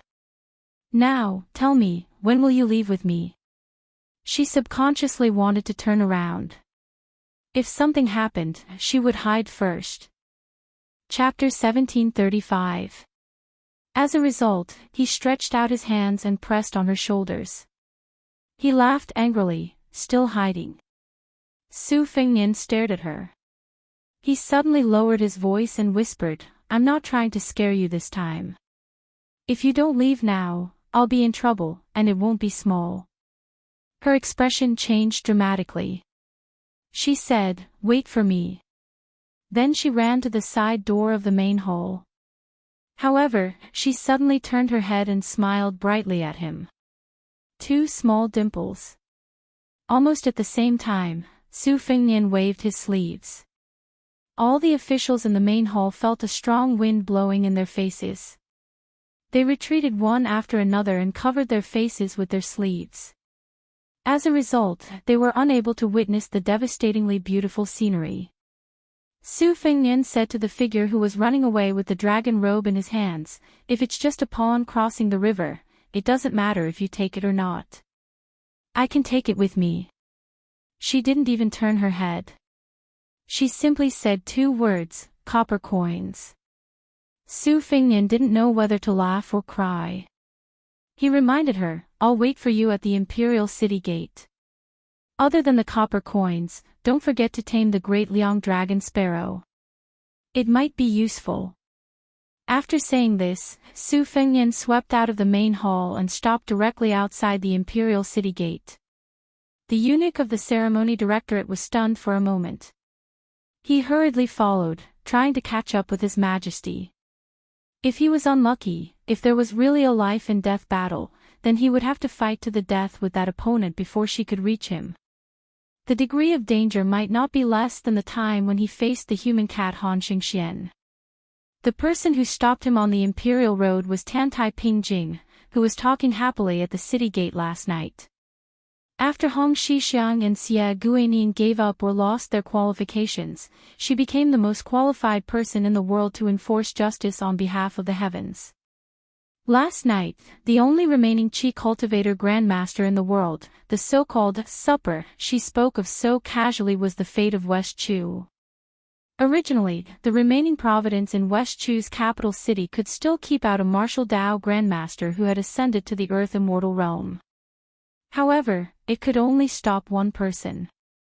The reason why Su Fengnian was able to kill his way into the imperial palace from the southern gate of the capital was because of the West Chu Emperor Jiang and I. Her existence was extremely important. To be precise, it was Jiang Ni's indecision that allowed Su Fengnian to be able to leisurely stroll in the courtyard. However, if it was someone who harbored enmity towards West Chu and Jiang and I, even if it was to Oba Bodhisattva or Dong Tai, then it wouldn't be difficult for them to enter the imperial city. Like Su Fengnian, they could also kill the two city guards. However, if they were to face Jiang Ni's 100,000 swords, then Jiang Ni's chances of victory would most likely be higher. If one did not enter the celestial phenomenon realm, one would not know the mysteries behind this kind of indescribable advantage. Su Fengnian originally thought that no matter how bad his luck was, Tantai Pingjing would not fall out with him now. However, Su Fengnian raised his head to look at the sky and then looked at the human world in the distance. His eyes were in a trance. In an instant, heaven and earth turned upside down. It was not a banished immortal, but a real countless celestial beings in the human world. Su Fengnian closed his eyes and exhaled softly. With one step, it was the difference between yin and yang, the difference between heaven and earth. Su Fengnian's figure seemed to walk into a water curtain and disappeared into thin air. In the Taiji Palace, the atmosphere was solemn. When the young vassal king left, all the civil and military officials were stunned for a moment. First, the head eunuch, who had been instructed by the emperor to carefully move Sun Shiji's body out. In the end, only the head eunuch of Pingzhang silently followed, as if he was carrying a coffin. The other officials stayed in the palace and did not move. Li Changji and Qing Wenyu both cursed Beiliang in a low voice. The assistant minister of rites, Su Yang, who had unknowingly become the center of attention, was calm.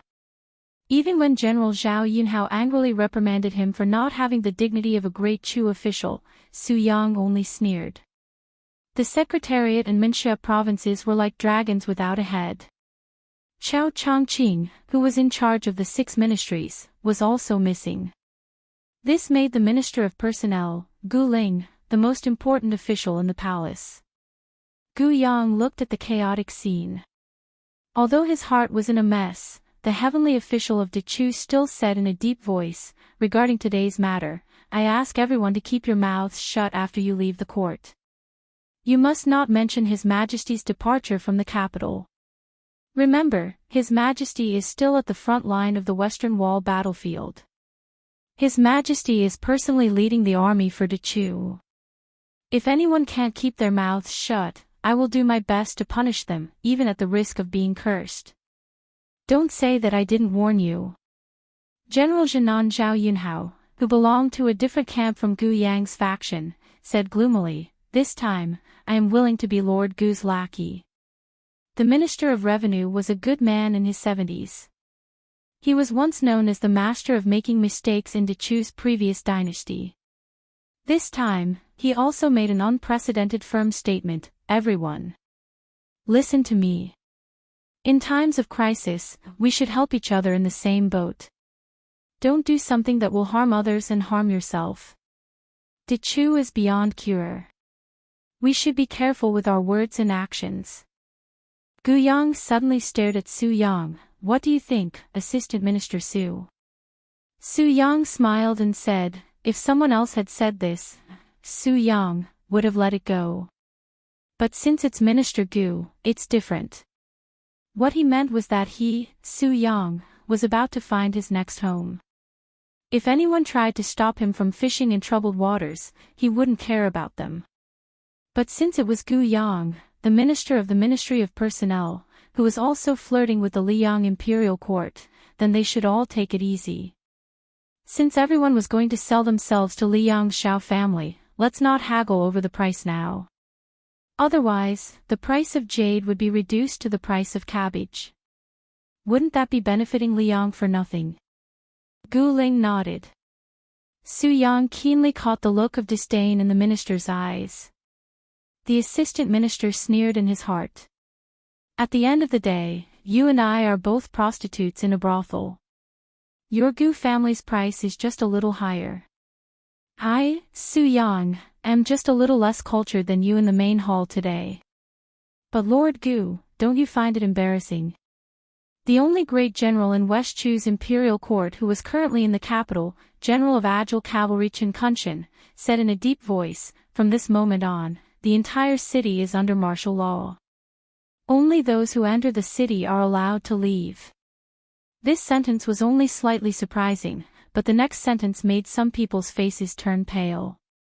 If the Imperial guards and spies in the capital find out that someone's family has a carrier pigeon flying, then they will be punished for treason. Their entire family will be executed immediately. Outside the palace. A palace eunuch wearing a python robe carried a corpse wrapped in silk and quickly walked towards the carriage outside the palace. The head of the Tang family in Huaiyin, Dechu's secondary first-rank official, Tang Shi, followed behind him and said sadly in a low voice, "Son Shiji, people say that people should walk towards higher places. Why did you come from Liang's imperial court to this one?" Tang Shi's old tears flowed down his face. He suddenly quickened his steps and shouted to the eunuch, "I'll carry him." The eunuch looked at the old man in surprise. Tang Shi smiled sadly and said, "An old man carrying a dead person. What's the harm in being slower?" Tang Shi carried Sun Shiji on his back and slowly walked forward. In the spring breeze of the city, a former Dechu romantic named Sun Shiji silently returned to his roots on the back of an old man called Tang Shi.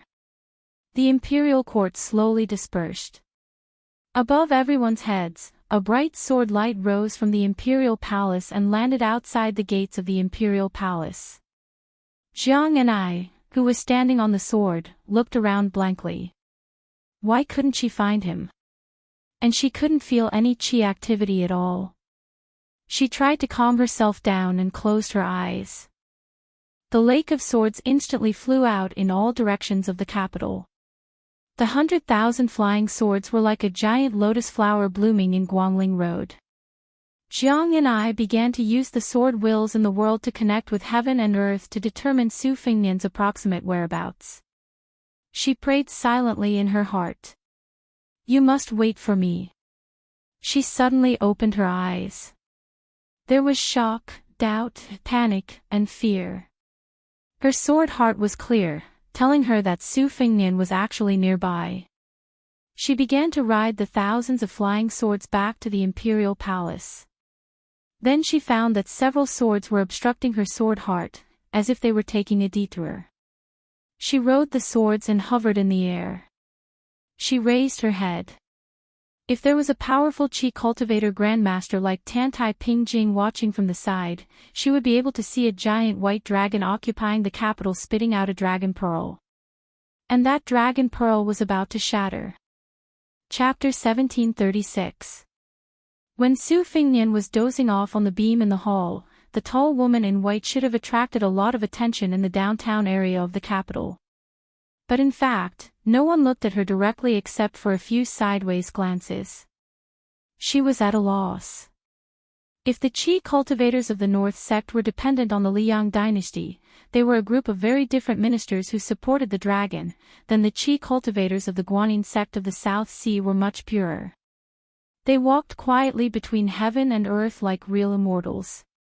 As the suzerain of the Guanyin sect, Tantai Pingjing, a woman in her 30s, was already 100 years old. Otherwise, the ancestor of the sword-eating sect, Sui Xiegu, would not have been obsessed with her for half his life. Tantai Pingjing was certainly out of the world. She moved her sect to the north from the South Sea to Beiliang. The reason was that the Great War of Liangmang was imminent and they needed the Qi cultivators to bridge the river for the countless wandering souls in the world. It was also equivalent to accumulating merits for their own cultivation. Although Su Fengnian had some doubts at that time, in the territory of Beiliang, no matter Tantai Pingjing's personal cultivation or the strength of the entire Guanyin sect, they could not cause too much trouble. He just let it be. The Beiliang sect opened the door to this group of immortals in white. But Su Fengnian did not really ignore it. One should know that on the immortal noisy land map that sold Charcoal Girl, the person who ranked first was Xia Guining, and Su Fengnian followed closely behind. Presently, Xia Guining was already a stray dog, and was still being pursued endlessly by Deng Tea. Then, in Su Fengnian's eyes, amongst the opponents that he truly had to fear in the world, Tantai Pingjing was already the fully deserving number one person in his heart. Before last night's reunion on the city wall of West Chu, Su Fengnian had always thought that even if Tan Tai Ping Jing wanted to do justice for heaven, she should do it after Chao Changqing's death. But he did not expect that even if Chao Changqing was still alive, she could already absorb the remaining fate of West Chu. Today, after Jiang and I decided to leave Guangling sect, she simply absorbed the fate of Dechu's Jiang family like a whale. Su Fengnian took a step out and left the vicinity of the imperial palace. Then, he took another step and arrived at a seemingly ordinary downtown area. There were all sorts of shops and stalls along the streets. The common people in the marketplace were weaving together, and there were all sorts of people. Yellow dogs were lying on the ground and dozing off, while birds were circling the eaves of the buildings. It was a scene of peace and prosperity. The sun was high in the sky. Su Fengnian stood on one side of the street. The woman in white stood on the other side. Even with Su Fengnian's terrifying eyesight, he could not see her face clearly. It was blurry. He could only see her standing alone in the downtown area. Su Fengnian hesitated for a moment. Finally, he took a step forward. In an instant, there was silence. But in an instant, there was noise again. Two old men in plain clothes brushed past Su Fengnian on the left and right. They seemed to be whispering, "Tai Bai's talent is too high. He showed off his talent too much. He lost his peaceful heart. What a pity. Old Du, you entered Shu after the fall of your country. You no longer have the talent, only the air of an old fool. Don't belittle me." Su Fengnian was shocked.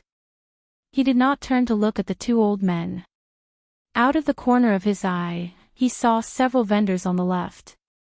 Some were selling jades, some were selling paintings, and some were selling hairpins. Someone held up a jade stone that looked like a seal. "I have 3 seals. They are respectively engraved in Xiaozhuan, Heaven's Mandate Jiang, covering the heaven and earth, praising the gods, and upholding 10,000 directions. Who wants it? I'm only selling it for 5, 2, 3 coins today." Soon, a peer laughed and scolded loudly, "Who are you trying to fool? It's already worthless 20 years ago. It's already expensive for 3 coins. Someone spread out his hands in front of his chest. Between his hands, it was faintly discernible. It was as if a picture scroll was spread out. It was as if there were mountains standing tall and rivers flowing. "This Defang's landscape painting only costs 2 coins. Another brush holder waved his hand and looked at Su Fengnian with a smile. He said lazily, "As long as it costs 1 coin, Wu Gusu will give you 500 characters."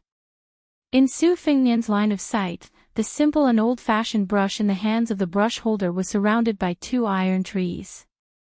Soon, another brush holder smiled and said, "1 coin for 500 characters is a fair price. However, does this guest want to take a look at the brush in the hands of Han Songs Han? 1 coin for 5 is enough to write 20 years of brilliant literary talent. I remember that in the early years, a child of the Jiang clan once bought a brush from me. Wu Gusu, Northern Han's master of calligraphy. Han Songs Han, a world-renowned literary hero of the Southern Tang dynasty." Su Fengnian did not reply and continued walking. 2 people were sitting on small benches by the side of the road, playing chess. There was no chessboard or chess piece. However, in front of the 2, there was the faint sound of clanging hooves and flowing water. One of them angrily said, "Li Sanhuang, you are so absent-minded. How can you negotiate with me? Do you really not want that paradise? Forget it, forget it. It's so boring. I won't take advantage of you when you are down. I'll first seal the market for 100 years. The person across from him sighed, his face full of pain. He turned his head to look at Su Fengnian, his expression complicated. Su Fengnian remained indifferent. Dechu's state preceptor, Li Mi, the 3rd emperor of calligraphy. Someone walked over, carrying a 3 chi long sword chi. It was sword chi, not a sword. He shot a glance at Su Fengnian, who did not stop walking. After hesitating for a moment, he reluctantly gave in. He chattered endlessly, "Why isn't that Bradley Chungang coming? Otherwise, I would definitely experience his 2-sleeved green snake. Humph, is slaying a flood dragon worth bragging about? What's so strange about that?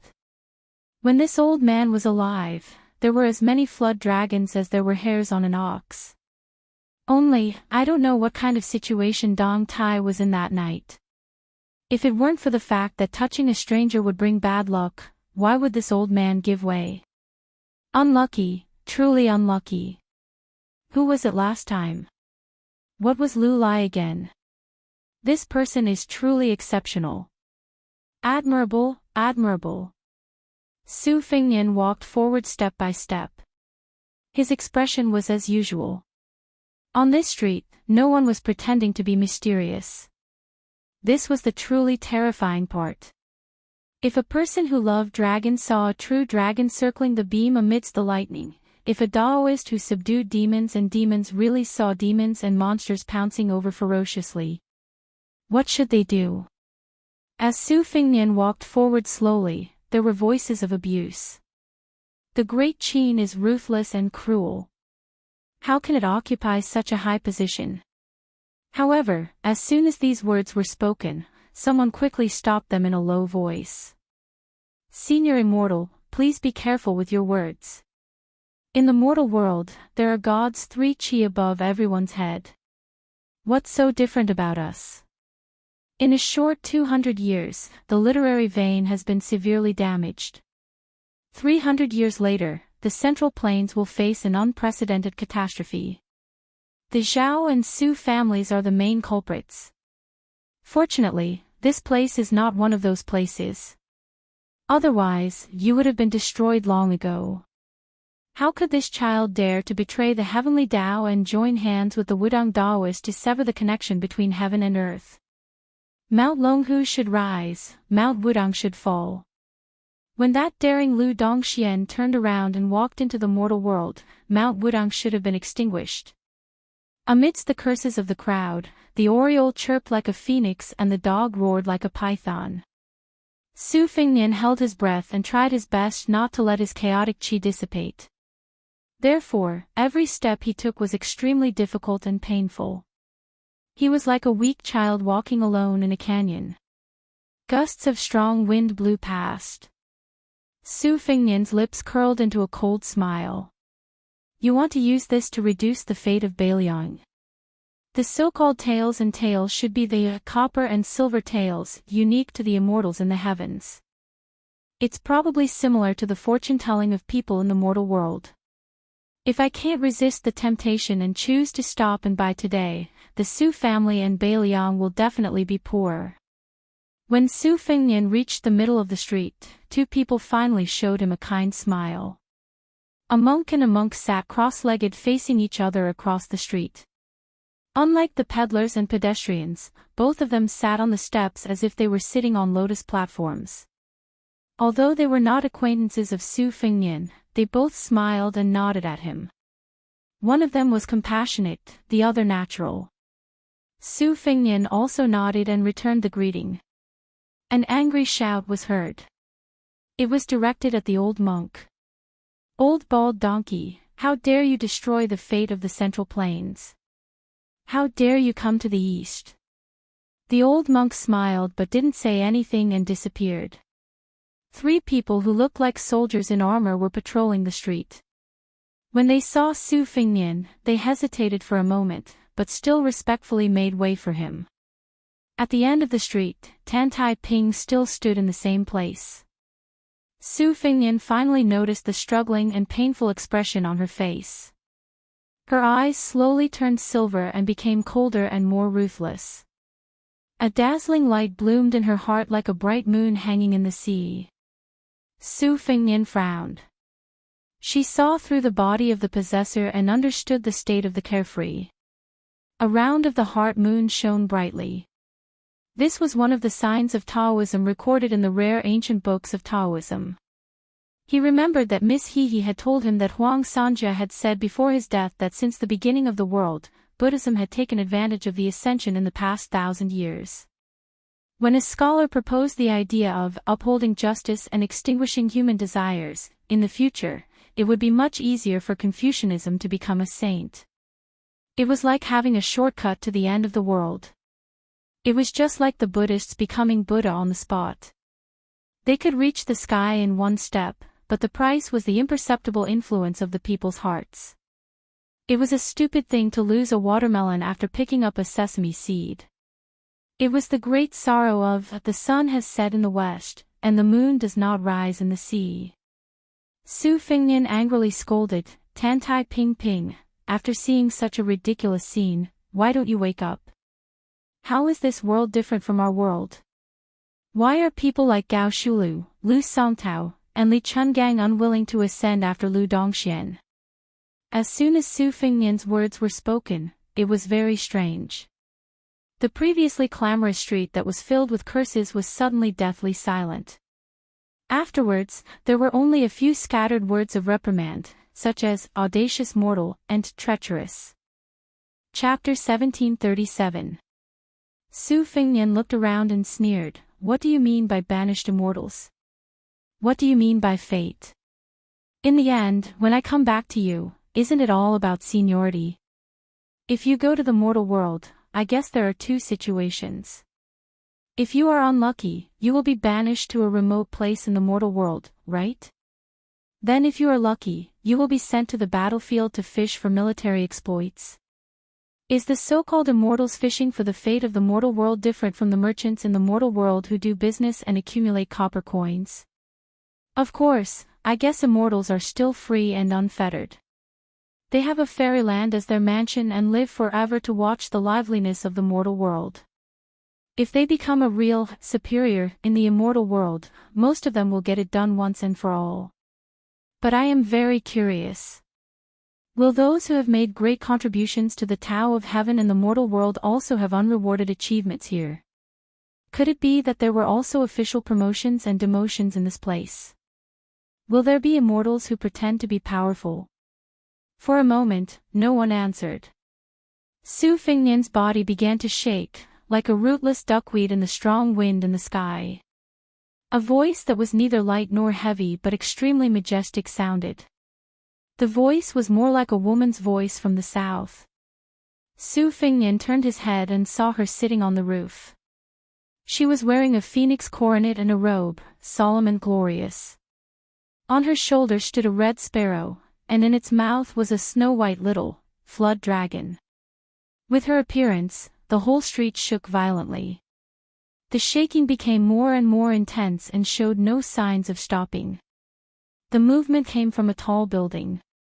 But Su Fengnian couldn't see the scene of the building at all, even if the window was open and he knew that someone was there. After the violent shaking that seemed to turn the world upside down, it instantly calmed down and stabilized. A middle-aged man in a yellow dragon robe stood beside Tan Tai Ping Jing. Behind him, there was a magnificent scene of the rising sun. Su Fengnian walked all the way. The appearance and clothes of the people in his eyes were extremely ordinary. Only this person and the woman were different from ordinary people. The middle-aged man in the dragon robe should be the culprit who had dragged Su Fengnian into this heavenly earth. However, he looked at Su Fengnian and said with a smile, "There are indeed many unbearable things in the heavens that you speak of. However, the myriad of sceneries in the heavens is definitely not something that a mortal body like yours can use to know the autumn of the world with a single leaf. The cycle of the heavenly Tao is not as unscrupulous as you think. When you return..." Su Fengnian wanted to open his mouth and curse, but he couldn't even open his mouth to speak. However, a shout suddenly rang out from the north, revealing Su Fengnian's thoughts. "Shut up." The middle-aged man dismissed it with a smile, seemingly helpless. The woman on the roof pursed her lips and smiled. She teased, "You northerner, the kid on the street doesn't even want to acknowledge his ancestors, and you're still speaking up for him.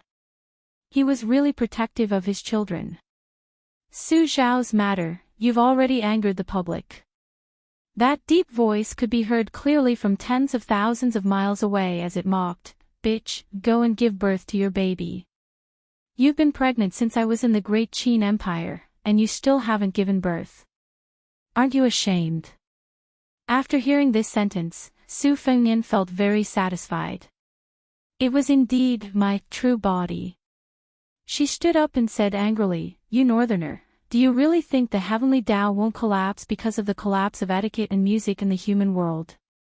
Even the mortals in the human world know the simple truth that a 1,000-mile dike can be destroyed by an ant's nest."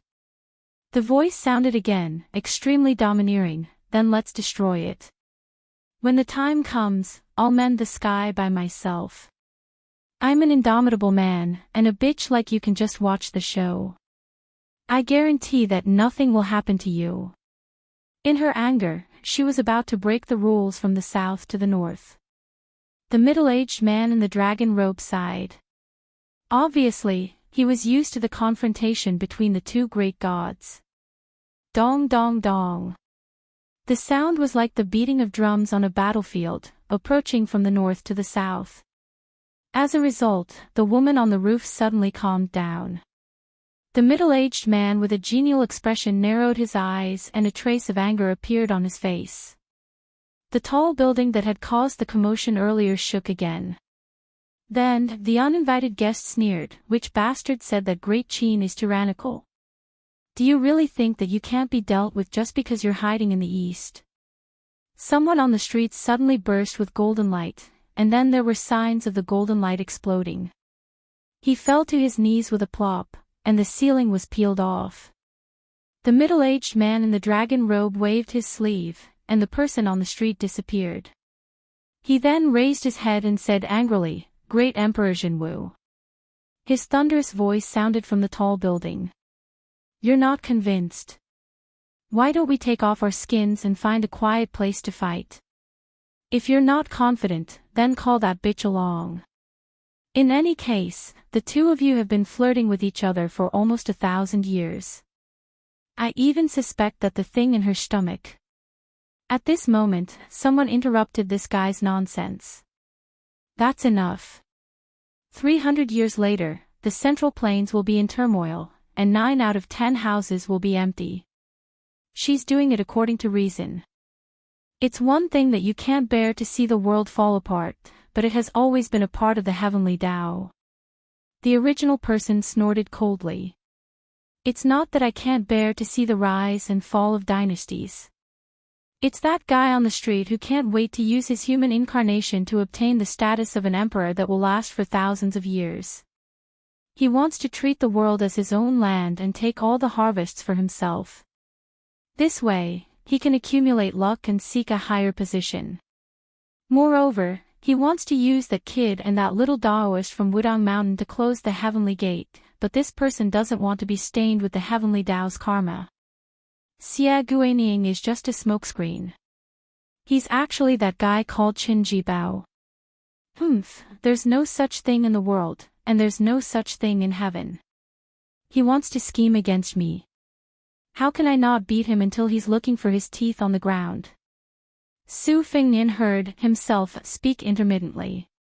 He couldn't hear clearly, but he understood the general meaning. And the person next to himself was Wang Xianji. At this moment, a woman and a young man who looked like mother and son appeared on the street. The young man smiled brightly, clasped his hands, and bowed. Behind the mother and son stood an old man who looked like a servant. He smiled but didn't say anything. Su Fengnian smiled. He didn't recognize the woman, but the old man was Han Xingxian. The young man was the illegitimate son of the late Emperor Liang, Zhao Kai. The knot in the human heart can be untied in heaven. At that moment, Su Fengnian's eyes suddenly turned red. He began to turn his head and search. A voice sounded in his mind. "Don't look. You won't be able to find them.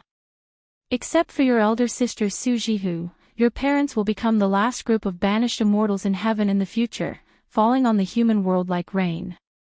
At that time, you can open your eyes wide and look at the magnificent scene of thousands of banished immortals falling on the human world together. It's a great spectacle. As for whether you can see your parents among them, it'll depend on your luck. Don't worry. With my plan, the two of them will be married in every life.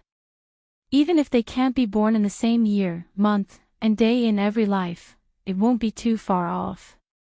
As for whether they'll share riches or hardships together, I don't care, nor can I. This Tantai Ping Jing is a human chess piece of that dragon-robed man on the street, specifically used to deal with you. But since I was able to come here, it's a different matter. Although she's fine today, you still have to be careful in the future. That Su Xiao, when he came to my place, the first thing he did when he saw me was call me son. Motherf asterisk Ker. Su Fingnian, who wanted to hold his belly in laughter, pretended not to hear the profanities that followed. The entire street was in an uproar. Even Wang Xianji in the tall building let out a cry of surprise. A blurry figure vaguely appeared at the window. Su Fingnian's heart trembled. In the next moment, he couldn't help himself. His eyes were suffused with an extremely pure golden color. Great Emperor Jinwu. But Su Fingnian's mind was still very clear. When he turned around, he saw the tip of a sword piercing through the heaven and earth bit by bit. From high above, a voice leisurely sounded. It sounded like a dragon's roar, a wooden fish, and a jade chime at the same time. It seemed to have made a conclusion about the heaven and earth. The dragon-robed middle-aged man's face was gloomy. He exchanged glances with the woman on the roof, and then they both looked at the place where Wang Xianji stood. Finally, the three people disappeared at the same time. And Tantai Ping Jing also disappeared. Great Emperor Jinwu, or rather the Emperor of the Great Qin, looked at the young woman who seemed to have tripped over the threshold and stumbled into the house with a sword in her hand. His eyes were filled with grief. When he was alive, he called himself the Emperor of the Great Qin. After his death, he was honored as Great Emperor Jinwu of the Heavens. Not only did he oversee the Northern Celestial Court, but he also controlled half of the soldiers. He only felt guilty towards that gentle and timid woman. Although he couldn't say whether he had let it go or not, he couldn't turn a blind eye to it. Using Su Fingnian's mouth, he said to the young woman who hurriedly ran over, "I'm sorry." Jiang and I, the little mud man, replied to him with a cute and naive face, "Are you crazy?" The golden light in his eyes suddenly dissipated. Su Fingnian was stunned, and then he burst into laughter on the street. She was furious. He stretched out his hands and pulled her cheeks fiercely, "You're still the best." She, who had gone through thousands of hardships to break the dragon pearl and enter this place, was about to get angry. His body swayed and was about to fall. On the battlefield near the Melon Island, the great snow dragon cavalry had absorbed more than 500 West Chu scholars and began to return north. A sword light chilled 30 provinces under the sky. A young woman carrying a red sandalwood sword box supported the young lord and jumped down from the great Liang dragon sparrow together, standing on the side of the cavalry. The cavalry stopped abruptly. When the long sword returned to its sheath, a certain old soldier of the Su family who had experienced the War of the Spring and Autumn periods suddenly woke up after seeing this scene. He quickly turned over and dismounted, roaring loudly, "Great Snow Dragon Cavalry! Greetings to the consort of the King of Beiliang." The few voices that greeted His Majesty the Emperor were completely drowned out by the loud voices that greeted the King of Beiliang's consort. Jiang and I was so scared that she directly hid behind Su Fingnian. But perhaps even Su Fingnian himself didn't expect that the timid little mud man behind him would soon beat the drums on the city wall of North Jibei City, and personally send off the Beiliang cavalry. Chapter 1738. South of Liang, Jufeng town was a hub of the longitudinal canal. It was originally a remote village that no one cared about, but in a short 20 years, it became a bustling town. It had everything that one could wish for, and did not lose out to the famous towns of Jiangnan. A green-robed Confucian scholar entered Jufeng town with a small bag on his back. He did not stand out in the crowded town. Now, there was a saying in Jufeng town, the people returning to the north were cowards, the people going south were the nobles. Because recently, the sound of horse hooves could be heard near Jufeng town. There were large groups of cavalry going south to reinforce Guangling Road. It was said that the situation was about to be settled. The important people in the imperial court, especially the important people in the military, were all trying their best to send their children and grandchildren into the army going south. The most exaggerated thing was that a certain old general, who was one of the stabilizing forces of the Tu-Liaodong border, had just let his grandson get a position as a military officer. Very quickly, he chased his grandson out of the border army and threw him to the battlefield of Guangling Road. It was said that in a flash, he became the military advisor of the general of the southern expedition, Lu Xingxiang. Naturally, his future was bright.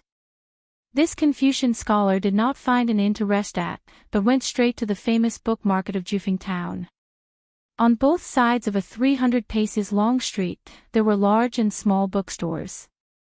Even though Jufeng town's history was not more than 20 years, but many of the bookstores dared to advertise themselves as century-old shops.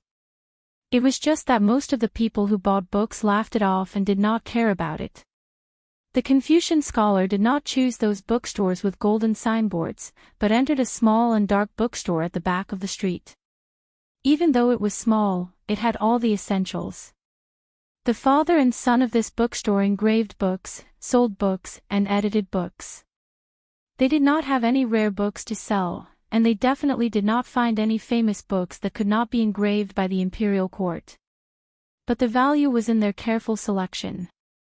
Occasionally, there would be a few West Chu's Southern Edict edition or Northern Edict edition. Whether it was good enough or not depended on personal preference. Seeing this Confucian scholar cross the threshold, the middle-aged shopkeeper, who was entertaining a group of young customers, smiled and hurriedly put down his business to welcome him. The Confucian scholar in front of him was a regular customer of his shop. He didn't come often, and he didn't buy many books, but for more than 10 years, he would visit almost every 2 years. Most importantly, he had a good chat with his father, so much so that his father, who rarely drank, would always make an exception and insist on pulling the Confucian scholar to sit down and have a drink with him. It was said to be a drink, but as they drank, they could drink at least 2 caddies of wine. The Confucian scholar smiled and asked, "Where is Brother Chu?"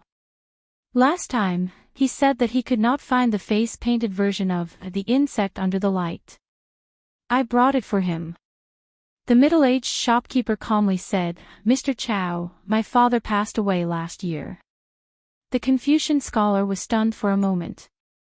He was a bit sad, but he still took out the book from his bag. The middle-aged man smiled and said, "He left. When my father passed away, he was 70 years old. Before he passed away, he often smiled and said that it was rare to live 70 years old. Mr. Chow, my father was not sick or injured. He passed away after a good night's sleep. As his sons, there is no need for us to worry too much. However, before my father passed away, he often said that if he could have a drink with Mr. before he died, his life would be complete." The Confucian scholar with the surname Chow said apologetically, "I originally had the opportunity to come here last year, but I left in a hurry and felt that it was inconvenient. If I had known, I would have come no matter what. Take this book. When you go back to Brother Chu's grave and offer him a toast, just burn it." The middle-aged shopkeeper smiled and joked, "Mr. Chow, then I won't give you any money." The Confucian scholar quickly smiled and waved his hand. After drinking so much wine for so many years, how could he have the nerve to ask for money? "Right, if I remember correctly, your family's fisherman and woodcutter should be coming of age, right?" The middle-aged man seemed to get angry whenever he talked about that bastard. He helplessly said, "Don't mention that bastard. Mr. Chow, you don't know that our family can't be considered a family of poets or scholars, but for better or for worse, we are people who interact with sages every day. Who would have thought that the older that kid grew, the more he refused to listen to advice. With his skinny bamboo body, he insisted on joining the army. Not long ago, he followed a few of his good friends in town to the county capital, saying that there was a back door that could be opened. If they were lucky, they could directly go to the south to fight. In the end, he came back sullenly. When I asked, he didn't say anything. Every day, when the rooster crowed, he would get up and run to the side of the canal. Mr. Chow, that kid is old. As his father, my words have no effect. However, he has listened to you since he was young. If Mr. isn't in a hurry to leave, I'll go look for him. Mister, you must help me talk to him. If you can get him to come back to his senses, I'll give Mr. a set of West Chu's Chongwenguan's winter snow collection. That's a good thing that even my father couldn't bear to take away. He told me to keep it as a family heirloom and pass it down from generation to generation. Without waiting for the Confucian scholar with the surname Chow to say anything, the middle-aged shopkeeper didn't even care about his business and ran out into the street to look for his son, who was getting more and more worrisome as he grew older. Chapter 1739. The 5 or 6 young male and female customers in the store began to chat in boredom. Currently, the topic of discussion was naturally focused on the one-sided Battle of Guangling. They all believed that it was time to close the coffin and close the coffin. These rich kids with Beijing accents were indeed people who lived at the foot of the emperor's feet. Although their voices weren't loud, the people around them could hear them clearly.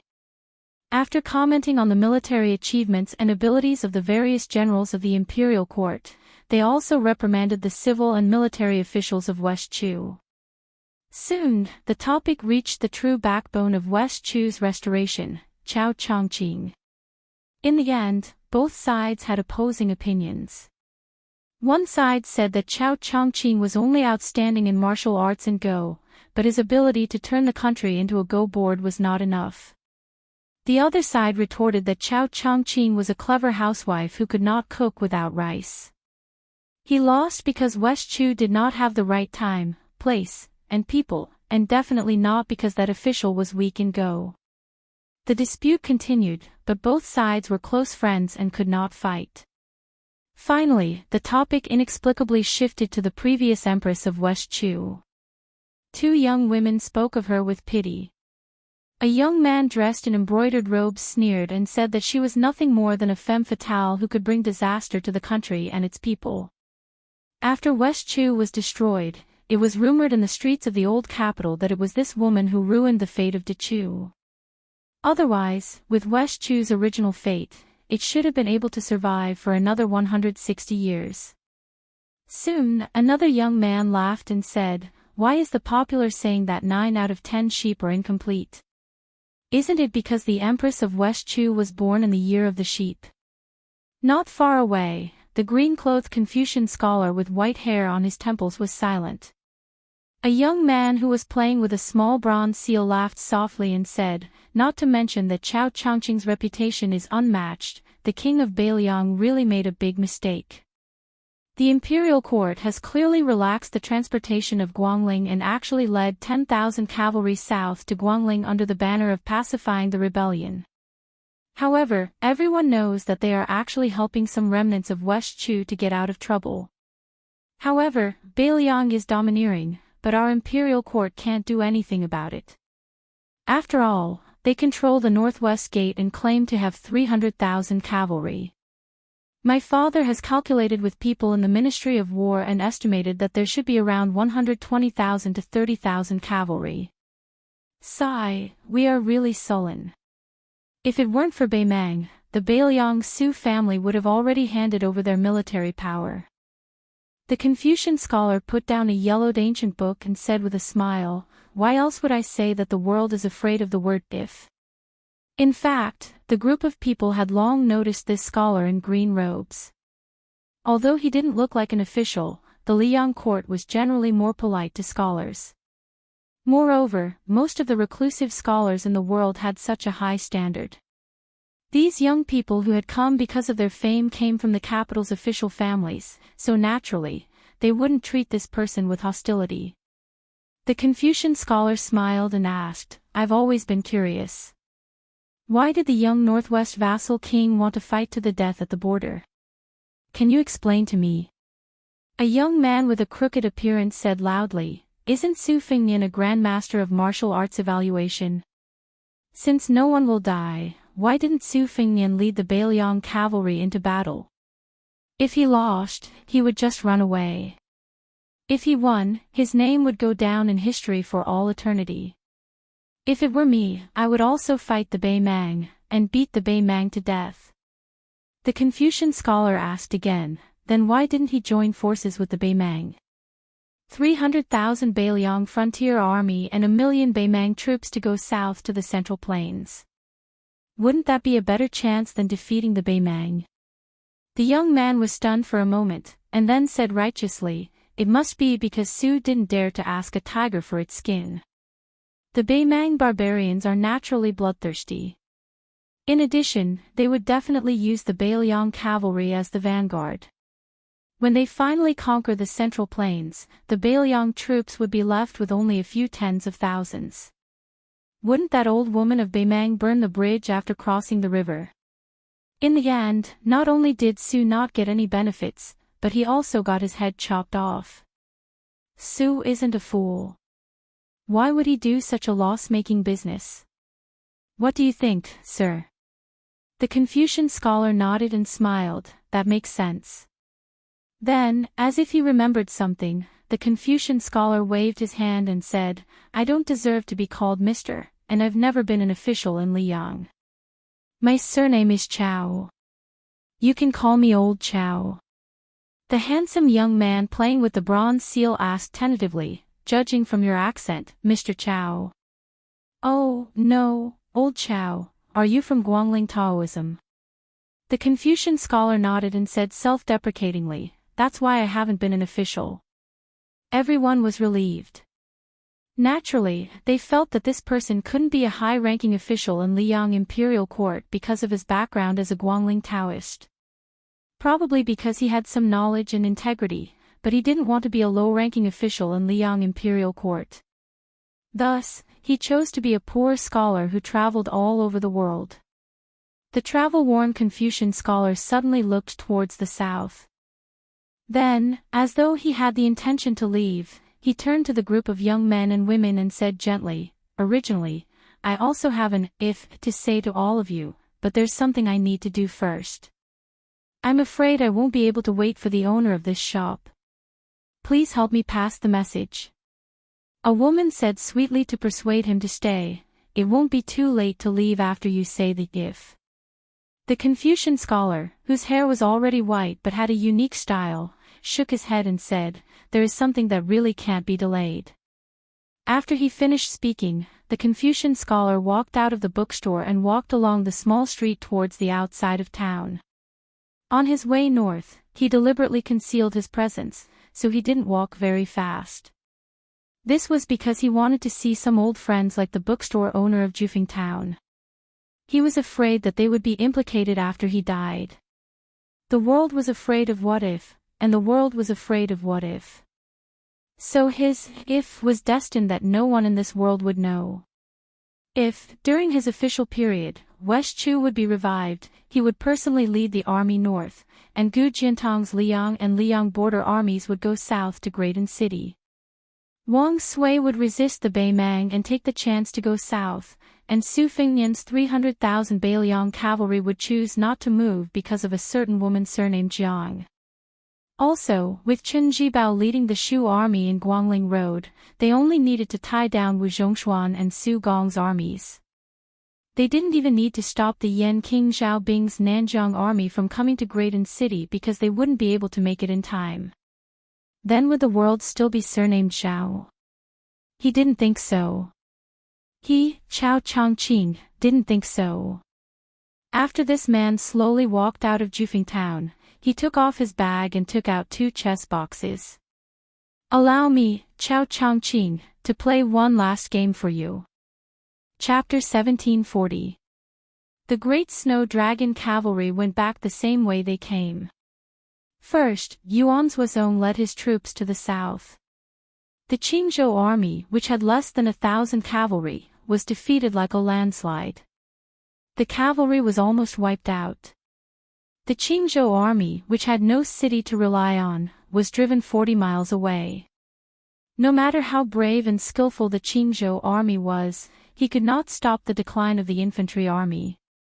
On the other hand, the northern Liang Lieutenant Niu Qianzhu led 2,000 cavalry to intercept 20,000 Shu soldiers, but he did not succeed.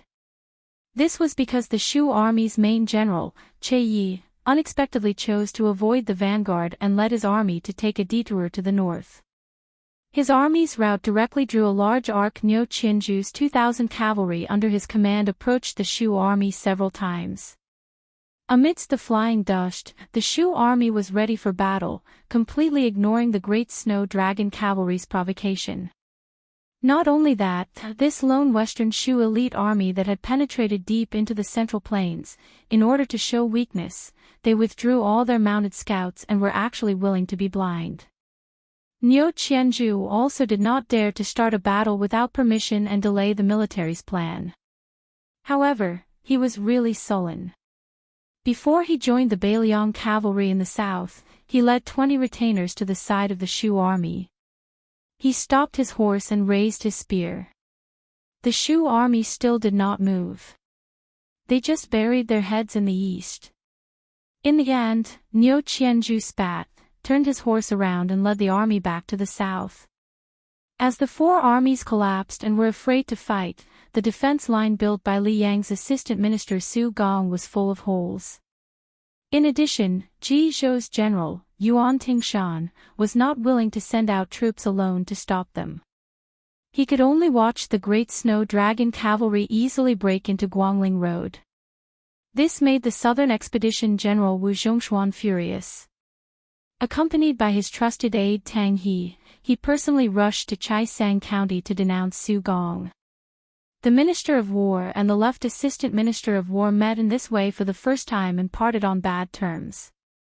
After that, Wu Zhongshuan and Yuan Tingshan led over 10,000 northern Ji cavalrymen to the front line, while Su Gong merged with 20,000 western Shu soldiers and gathered the defeated soldiers from Qing province. Together, they slowly made their way to the front line of Guangling. After this, the Great Snow Dragon cavalry was like a hot knife through butter. According to the established strategy, at the front lines of Melon Island where the two armies intersected, they successfully received more than 500 West Chu scholars dressed in light armor. In order to secretly escort this group of weak scholars out of the border, the West Chu army crazily counterattacked in Melon Island, Old Du Mountain, and other battlefields.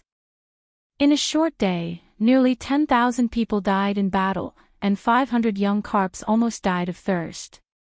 Only then did they finally jump into the pond of the Great Snow Dragon cavalry and were able to take a breather. The Beiliang cavalry, including Su Yanbing, still had a fresh memory of the 500 West Chu people.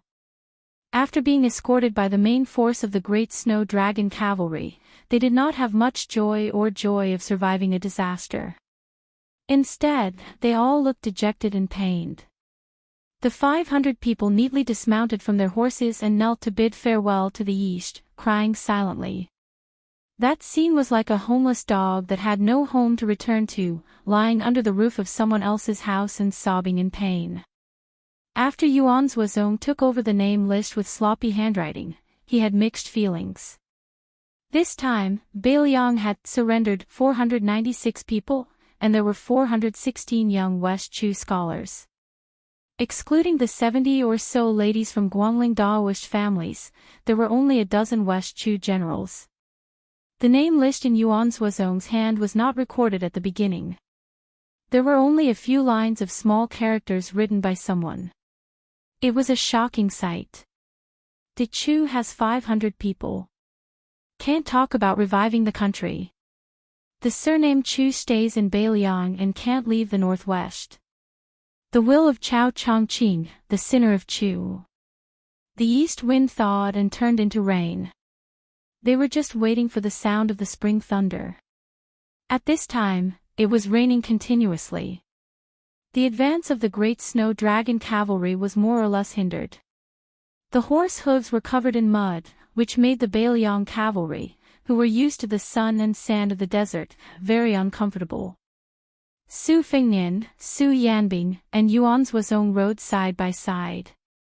Yuan Zuozong turned his head and glanced at the West Chu fugitives in the middle of the cavalry. He said softly, "For Bailiang, this is a good thing in the long run, but it is a mess now. When these scholars go to the northwest, they can only stay behind the scenes for now. I'm afraid that these young and impetuous people will complain too much and end up taking their anger out on Bailiang. When there is a dispute, we can't beat or scold them. Otherwise, we can only hand them over to Lingzhou College, which is far away from the war at the border. Let them pass the time with books." Previously, most of them were not even willing to change to Bailiang light armor, let alone the cold blade and light crossbow. Niu Qianzhu and the others were so angry that they almost pulled out their blades to fight with them. Su Fengnian comforted him, "If the scholars don't have any strength of character, then the Central Plains is sad. I'm not afraid of their arrogance or pride, I'm just afraid that they will become depressed. The scholars can't rebel for 3 years. There are only 500 people from West Chu. Moreover, they are in Bailiang. Not to mention the border army, I reckon that any Liangzhou girl who is familiar with archery and horse riding can beat 2 or 3 of them. There is nothing to worry about. We also do not have extravagant hopes that they will quickly turn around. Also, I believe in Chao Changqing's eyes. Many of them should be people with broad horizons. When they truly experience the scenery of the Northwest, and with Yozhou's Yuan Dao and Liuzhou's Ko Jianghuai in front of them, they will naturally put aside their grudges. In the end, the old people of West Chu may hate the Su family more than they hate Bailiang, but they are not the same. Most of them are in their 20s, and hate Bailiang more than Bailiang. I'm worried about these people." At this point, Su Fengnian smiled self-deprecatingly and did not continue, as though it was a taboo for the honored one. Yuan Zuozong smiled and said, "What, are you afraid that there will be 500 Zhao Changlings next to you? What day will you not be able to control yourself and really rebel against Bailiang?" Su Fengnian said in exasperation, "The second battle of Liangmang is near. Bailiang has not even solved the urgent situation, how can we have the extra thoughts?" Su Yanbing teased, "If it really is as the prince said before, that the world situation is advancing according to Chao Zhangqing's original plans, then our northern Liang would be the most comfortable side. As long as we join hands with Wang Sui to hold back northern Mang's southward advance, then everything will be over. Then, we can sit in the northwest and watch the storm in the Central Plains. Wang Yi, I find it strange. This Chao Changqing is willing to send West Chu students to Bailiang. He clearly has a deep relationship with Wang Yi. Why did he go back on his word at the last moment? He caused West Chu's efforts to recover to nothing, and even Bailiang does not have a chance to get chestnuts out of the fire." Su Fengnian touched the northern cold saber on his waist and sighed with emotion. "My master once said that there are only 4 deaths for a scholar: death in the countryside, death in the province, death in the country, death in the world. That Chao Changqing originally wanted to die for one person and one country, but he changed his mind in the end. Of the martial grandmasters I have interacted with, the 11th in the world, Wang Mingyin, died for his brother. When he came out of the martial world, he had no regrets in life or death. Beimang's Tuoba Bodhisattva lives the most ambitious. He wants to be the best in the world, and the best in the world. Dong Tai lives the most carefree. Whether the world is peaceful or chaotic, whether you are an emperor or a general, Dong Tai, am too lazy to pay attention to you. Only Chao Changqing lives the most tiring life. He never thinks of himself as a man of Jianghu and has never walked out of Dechu's temple." Su Yanbing looked at the mud on the road and sighed, "Chao Guanzi is so sloppy." Su Fengnian was surprised, "Uncle Su, you sound like a scholar." Yuan Zuozong smiled knowingly. Su Yanbing's mouth twitched. He turned his head and said with a smile, Wang Yi, most of the young girls in West Chu are unmarried. Every time they see you, Wang Yi, their eyes are not reserved. How do you describe it? Yuan Zuozong undermined both sides. Stop talking when you want to. Su Fengnian said helplessly, that's not kind. Chapter 1741. Yuan Zuozong joked, the real mess is a fire in the backyard if you're not careful. If I remember correctly, Second Commandery Princess has never been kind to the Emperor of West Chu. Moreover, your two fathers-in-law are not easy to deal with. Do you know about the Princess of Beiliang? Su Fengnian was silent. He touched his forehead and kept silent for a moment. Finally, he said, I have never hesitated on this matter. Su Yanbing nodded, that's right.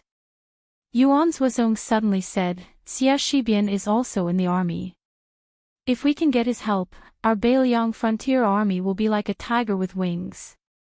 No matter if we put him in Liangzhou or Liuzhou, he can be an army of tens of thousands. Su Fengnian smiled, there can't be two tigers in one mountain. There can't be two bodhisattvas in one temple. In case Ko Jianghuai feels that I don't trust him, even if Xie Shibian wants to join the army, I won't put him in Liuzhou. Moreover, Xie Shibian is not familiar with the affairs of the army. Why don't we put him in Liuzhou first? Yuan Zuozong shook his head, Yuan Zuozong, will use Xie Shibian alone. It's better to use Xie Shibian in Liangzhou. He and Ko Jianghuai are the top military geniuses in West Chu. After a series of battles in Guangling, they can be independent. Both of them had their own ideas when it came to using troops. It seemed that they were both abandoning the main course for the strange, but in fact, they were very different. When Ko Jianghuai used troops, he was good at abandoning the city and often found a way to survive. Relying on his erratic deployment of troops, he was able to win a battle where the overall military strength was inferior, slowly nibbling away at the enemy and suddenly gaining momentum. Back then, on the eastern front battlefield of Guangling Road, he had caused Xiao Yi's army to lose inexplicably. They always felt that Ko Jianghuai's army was pressuring the border in every battle. Although Xie Shibian's use of troops was unexpected and extremely dangerous, in fact, Xie Shibian was more inclined to be open and aboveboard, striving to make the final decision. Therefore, they needed Ko Jianghuai's gentleness in the Liuzhou battlefield, and Xie Shibian's strength in the Liangzhou battlefield. Right now outside the Liangzhou Pass, after the left and right cavalry were transferred, their vitality has been damaged. Why don't we give Xie Shibian to He Zhonghu or Zhou Kong? It can also be considered a compensation. As for the official position, first, it will depend on Wang Ye's boldness, second, it will depend on Xie Shibian's confidence. Su Fengnian asked in a low voice, did Brother Yuan help to lay the groundwork? Yuan Zuozong squinted his eyes and smiled, Your Highness is more skilled than me in buying people's hearts. Su Fengnian remembered Xie Shibian's sorrowful face in the team and muttered angrily, isn't it because you're afraid that you'll be snubbed? Although he was nagging, Su Fengnian still turned his horse around and rode in the opposite direction of the army. After the young vassal left, Yuan Zuozong curiously asked, how is Confucian Saint Chao Changqing's cultivation after he turned to hegemonic path? Su Yanbing said in a deep voice, among the 4 martial arts experts in the world, Tuoba Bodhisattva already has a gap with 3 of them. If Wang Ye, Chao Changqing, and Dong Tai fight with each other, I'm afraid they won't be able to determine the winner, only life and death. However, if it's life and death, I guess the 3 of them will be in a cycle. Wang Ye will defeat Dong Tai will defeat Chao Changqing, and Chao Changqing will defeat Wang Ye. Of course, if Tuoba Bodhisattva can find a suitable weapon, he can immediately step into the celestial being realm. As for the others, I only suspect that Gu Jiantang has a trump card that can't be underestimated. Well, there are 2 others who also have a chance. One is the one called White Fox Face by Wang Ye, and the other is the missing Guanyin sect's Tan Tai Ping Jing. Yuan Zuozong smiled and asked, "What about you and Qin Jibao?" Su Yanbing said indifferently, "It's not worth mentioning." Yuan Zuozong, who knew Su Yanbing's terrifying strength, frowned and asked, "Why is that?" Su Yanbing smiled and said, "After fighting to the death, those who survive will be ordinary celestial being experts at most. What more do you need to say?" Yuan Zuozong was speechless. Among the mighty great snow dragon cavalry, the 500 riders of West Chu seemed out of place. It was not only the difference in physique between the north and the south, but also the difference in momentum. Su Fengnian dismounted and led the horse to the vicinity of the 500 people. Facing the northwest vassal king who was entangled with the fate of Dechu, some looked unfriendly, some looked apathetic, and some looked hateful. As for those who looked curious and longing, they were a negligible minority. Su Fengnian came to the side of Jiang Enai, who was carrying a sword and wearing armor. She had been avoiding him recently. She was not even close to the officials of West Chu who continued to call her Her Majesty. Today, Jiang Enai and more than a dozen women of West Chu families were together. They followed the Beiliang cavalry all the way to the north. All the women looked after each other. Most of them thought that entering the Beiliang army was tantamount to entering the tiger's mouth. They were not without all kinds of worries, especially those who were used to seeing all kinds of banquets in Guangling since childhood. They were used to seeing romantic and talkative scholars.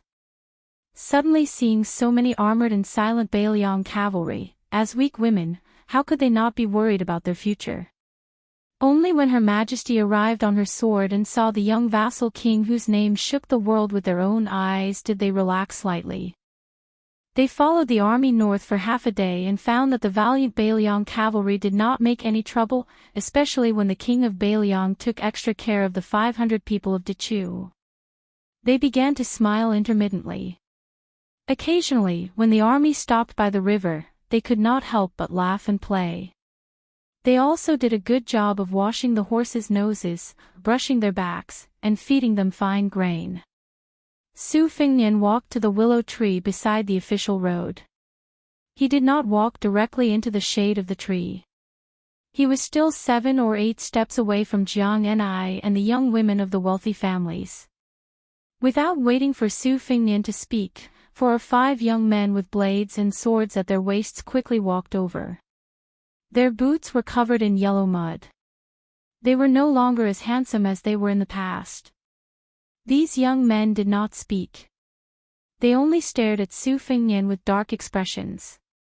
Su Fengnian looked at Jiang Enai and said softly, "Chao Chongqing will arrive outside Great Peace City soon. Do you want to take one last look? I can accompany him." One of them pressed down on the sword that he was still unwilling to take off. With a face full of grief and anger, he said, "Su Fengnian, are you going to stop the minister from entering the city? Are you going to be a guard dog for the Zhao family of Liang?" Su Fengnian shook his head and said, "I am not going to go that far." In the distance, a group of cavalry from the Phoenix Battalion glared at them. The madman Hong Shuan stood with his blade in his arms, his eyes fierce. Another person said angrily, "I, Dechu Minister Ling, do not need you, Su Fengnian, to send him off." Su Fengnian said warmly, "There are some things that you do not have the right to say." Jiang Enai finally lowered her head and said, "Chess waiting for the imperial decree. Uncle said that the farewell in the capital was a farewell. He did not allow me to go north." Su Fengnian said calmly, "Don't listen to him. Since you have already left Guangling Path, follow your heart. If you want to see Chao Chongqing, then go see him. I will accompany you." She raised her head. Her eyes were hazy with tears. "Can I?" Su Fengnian's eyes were determined. He smiled slightly and said, "With me here, there is nothing in the world that is impossible." Before the students of West Chu under the willow tree could stop them, the women who had heard those words blushed. Their eyes lit up and they all spoke up. All of them tried to persuade the emperor and the king of Beiliang to go north to Greaton City. Not far away, Xie Shibian was helpless. He did not know whether to laugh or cry. Fine, they had not even reached Beiliang and there was already internal conflict. Jiang and I took a deep breath and nodded vigorously. Then she flew away on her sword. Seeing the young king's defeated face, almost all the women nearby covered their mouths and laughed. Hong Shuwen and the Phoenix Battalion also had a hard time holding back their laughter. Su Fingyan turned his head and glared at Hong Shuwen and the others. The latter quickly pretended that nothing had happened and looked as if they deserved a beating. Su Fingyan rose from the ground, like a white rainbow rising from the ground. The people on the ground, whether it was the Beiliang cavalry or the West Chu refugees, were all dazzled. Chapter 1742. On the western battlefield of Guangling Road, the war was in full swing. With the addition of 10,000 elite cavalrymen from Ji Bei to Wuzhongshuan, the imperial army had already gained the upper hand. Then, Su Gong led the elite soldiers from the capital and 20,000 soldiers from Shu to the battlefield. Therefore, the imperial army was like a lion hunting a rabbit in West Chu. Wang Tongshan's old subordinates broke through the defense line at Lauda Mountain and broke the stalemate. The Second Battle of West Rampart was a foregone conclusion. At this moment, Wu Zhongshuan, as the Minister of War, held a military meeting in a small place called Wudong Town. Other than Song Li, the main general of the eastern battlefield, who was separated by West Rampart, almost all the generals of the imperial army who participated in quelling the rebellion in Guangling Road were gathered in the town. For a moment, the number of scouts and cavalrymen outside Wudong Town was as many as carps in the river. In the twilight, a middle-aged man dressed in black and wearing a tall hat stood on top of the city wall and looked into the distance. Beside him was a tall young man in iron armor. The latter looked angry and said through gritted teeth, "That old Wu is really cunning. He knows that he can't command the troops with his identity as the great general of the southern expedition, so he uses his title as the Minister of War to show off.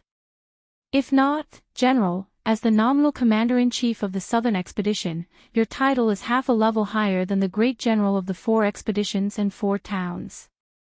Although you are not a permanent general of the imperial army, it is wartime now. Old Wu shamelessly asked you to come to this godforsaken place. Old Wu is detestable, and that young Jian is even more shameless. He is also one of the few veteran generals of the spring and autumn period. Not to mention old General Yan Jinchuan, in my opinion, he is even worse than Yang Xinxing, who was demoted to northern Liang to drink the northwest wind." At this point, the young man was a little puzzled. He lowered his voice and asked carefully, "General, why didn't you say anything today? Do you think what I said is reasonable?" The middle-aged man who did not wear any armor or official uniform turned a deaf ear. He put his hand on the rough arrow pile on the wall and looked solemn. He looked into the distance. The greenery in the city was thick and the spring breeze was gentle. From time to time, small teams of elite riders belonging to the Nanjiang border army in the past would gallop in and out of the small town. Their horsemanship was exquisite, not at all inferior to the Liao border army. It was hard to imagine that they were soldiers from a place overflowing with miasma. This guest from Wudong Town who had come from afar was Lu Xingxiang. In the middle and later stages of the spring and autumn period, he was as famous as Chu Lushan, who had taken over Shu with thousands of cavalry. Tang He and Li Chunyu of the southern border were inferior to him and Chu Lushan in terms of military achievements and reputation. The original Longshan general Su Gong, who had never experienced the fires of war in the spring and autumn period, held this future colleague of his from the Ministry of War in high esteem. He had once praised Lu Xingxiang as, "Lu Xingxiang is worthy of being the pillar of the southeast." The young general beside Lu Xingxiang was Guo Dongfeng, who had been feeding horses at Yolu Pass for a long time. He had been the vanguard general during the attack to the south at the beginning of the year. His military achievements were notable and it was said that he was already in the emperor's heart. Regardless of whether Lu Xingxiang was promoted or demoted in the future, Guo Dongfeng's future would not be hindered. The rebellious Guo Dongfeng was used to speaking without thinking and was even more used to being scolded and beaten by Lu Xingxiang. This time, Lu Xingxiang surprisingly did not stop him from speaking rudely. On the contrary, this made this young general, who was aiming to be made a marquis at the border, feel somewhat uncomfortable. He originally had a bellyful of complaints, but he could not say them. Lu Xingxiang's unusual silence brought great pressure to Guo Dongfeng. His temperament was jumpy and he could only take down the sword at his waist and knock it against the wall. Guo Dongfeng's gloominess was not completely without reason. The Battle of Guangling Road was nearing its end, but the main general, Lu Xingxiang, as the number one person on the southern expedition in name, had first been ordered not to go out at Yolu Pass. Then, with great difficulty, he had put aside the deputy general of the southern expedition, Yang Jian, who was not willing to take the risk and insisted on seeking victory through stability. Lu Xingxiang had personally led the army to attack, but this had caused much criticism in the Great Peace Imperial Court. There were even court officials who had delivered heart-wrenching words.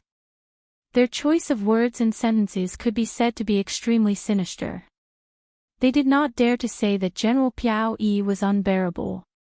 On the contrary, they only said that Lu Xingxiang was worthy of being called a talented general. He was a talented general and not a talented commander. This clearly meant that Lu Xingxiang was not a problem as a general who led an army on his own. However, if one were to say that he was the commander of a southern expedition that needed generals, then he was not as capable as he wished. Guo Dongfeng hated the old general Yang Chang because Yang Chang was truly old and did not have the ambition to expand his territory. He only wanted to make no mistakes and make no contributions.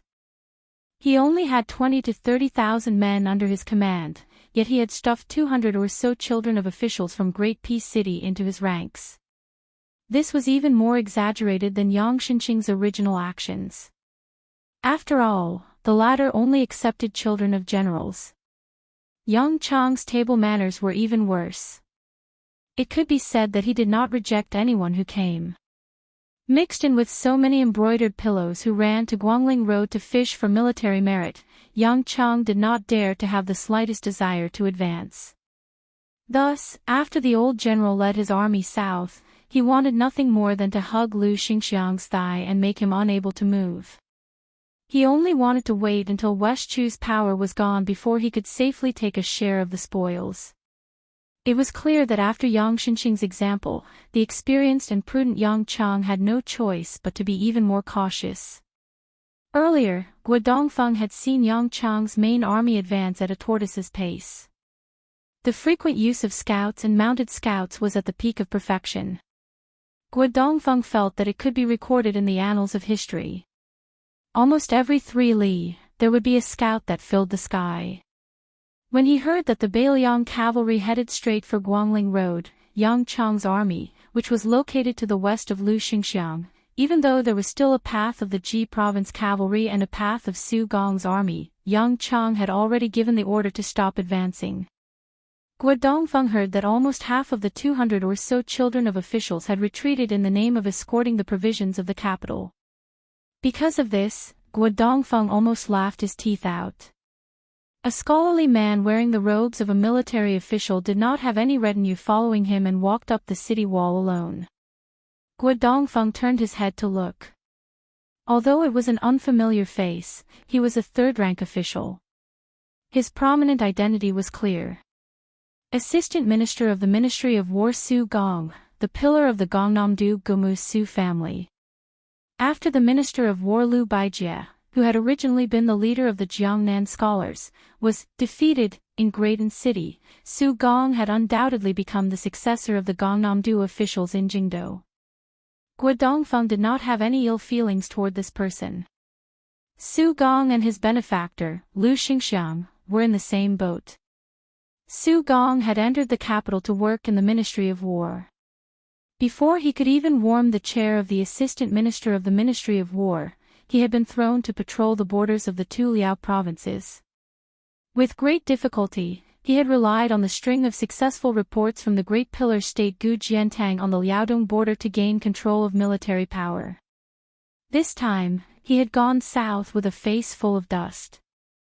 It could be said that if it were not for the fact that Su Gong had attracted most of the attention of the imperial censors in Jingdo, Lu Xingxiang's days would probably be even more difficult. Thus, there was already the joke of the assistant minister of war in the great and city officialdom. Lu Xingxiang's personality was cold. Whether it was in the spring snow building of Guangling Road or in the officialdom of great and city, he had always had the good reputation of being resolute and virtuous. However, when he saw Su Gong climb up the city wall, he smiled slightly and took a few steps forward. He cupped his fists and said, "Greetings, Assistant Minister Su." Su Gong had a dignified appearance. He had the heroic aura of a warrior on the battlefield, as well as the elegance of a scion of an aristocratic family. Compared to Lu Xingxiang, who did not have a prominent background, Su Gong was more in line with the image of a scholarly general in the minds of scholars. He saw Lu Xingxiang take the initiative to express his goodwill and also smiled sincerely. Su Gong has admired General Lu for a long time. Finally, I can see you in person. Seeing you once is better than hearing 100 times. Lu Xingxiang smiled and said, Ancestor Gu of the Southern Tang dynasty created the theory of the military situation in a collection of ashes. I originally thought that the great words of the military had already been said in this book, and that it would be difficult to find a higher view in the world. Only the military book of Qin Jibao, the king of Shu, could compare.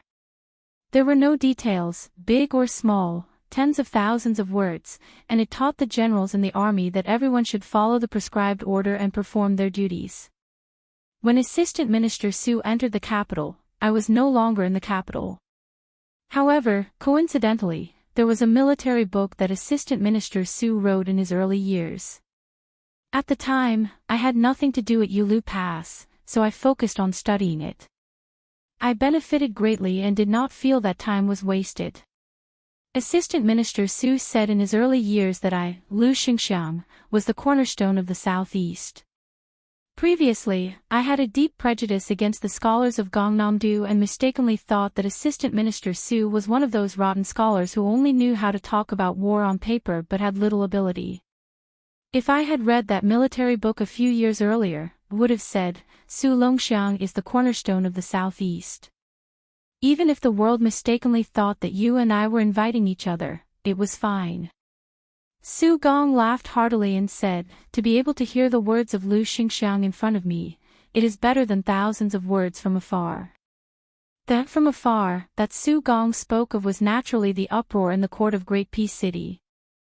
The meaning behind his words was that even if he, Su Gong, lost his position and left the capital, not being the assistant minister of the Ministry of War, it was not a great matter. Familiarity at first sight, this was probably referring to Su Gong and Lu Xingxiang. Guo Dongfeng interrupted, killing the mood, Assistant Minister Su, I heard that the famous Jizhou general, Yuan Tingshan, did not come here with you. Su Gong smiled calmly and said, General Yuan did indeed leave 2 days earlier than me. However, the main general of the Western Shu infantry, Che Yi, came with me. Guo Dongfeng chuckled and said, no wonder when our old General Yang Kui entered the city yesterday, the young and highly accomplished General Yuan was standing next to the minister. What, Assistant Minister Su came to the city wall today to pay respects to the king of Jing'an. Su Gong did not mind this young and brave general's words. He shook his head and said, the minister will welcome the king of Jing'an. I heard that the king of Shu might arrive today, so I came to take a closer look. Lu Xingxiang said calmly, previously, the king of Shu and I worked together to defeat the enemy on the northern battlefield of the Guangling Road. We only saw each other from afar before we parted ways. It was a pity. Today, I am the same as Assistant Minister Su. Gu Jiantang, Chen Jibao, Lu Baijie, Wu Zhongshuan, Lu Xingxiang, Su Gong, Tang Taizhuang. Chapter 1743. These 7 people were, without a doubt, the most influential figures in the Lianyang Ministry of War in the past 5 years.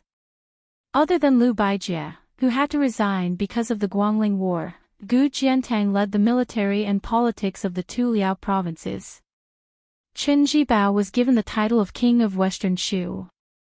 They were all well-deserved promotions. Wu Zhongshuan was like the sun in the sky. Among the assistant ministers, Tang Taizhuang was the latest to enter the capital. However, compared to Su Gong and Lu Xingxiang, who were at the top of the city walls, he was more of a late bloomer.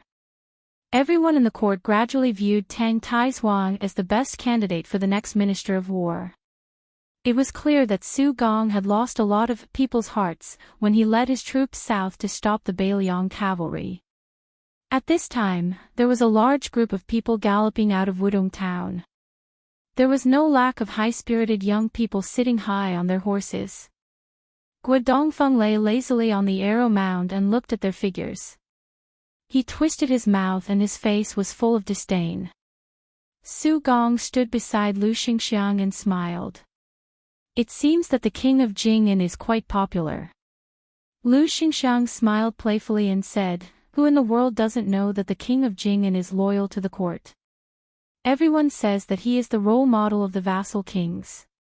In the past 4 to 5 years, the court had not given him the title of king. Among the vassal kings, Su Fengnian of Beiliang was famous for being a playboy. Zhao Zhu of Nanjiang was famous for his bravery. Zhao Yu of Guangling was known for his ruthlessness. Zhao Yi of Liaodong was relatively unknown. At that time, Zhao Sun was only a little famous in the literary circles of Jiangzhou, but no one thought that he could inherit the title of vassal king. No one thought that in a short 2 to 3 years, he would first shake the capital with his 13 strategies. Then, he would save the Duke of Huainan Zhao Ying and fight to the death. He was praised for being both intelligent and brave.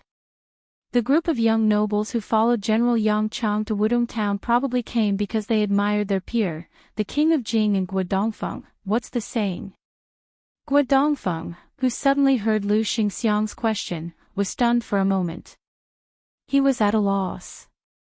Su Gong softly said, "Along the way to the south, I have indeed heard of the saying, the northwest has Su, Chu, and Song, it's a pity that our central plains has Sun."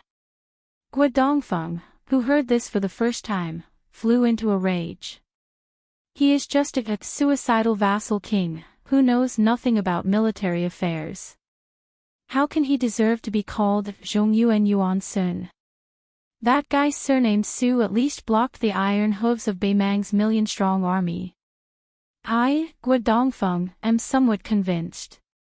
As for that Song Maolin, who is brilliant in literary talent, is only famous for his beauty.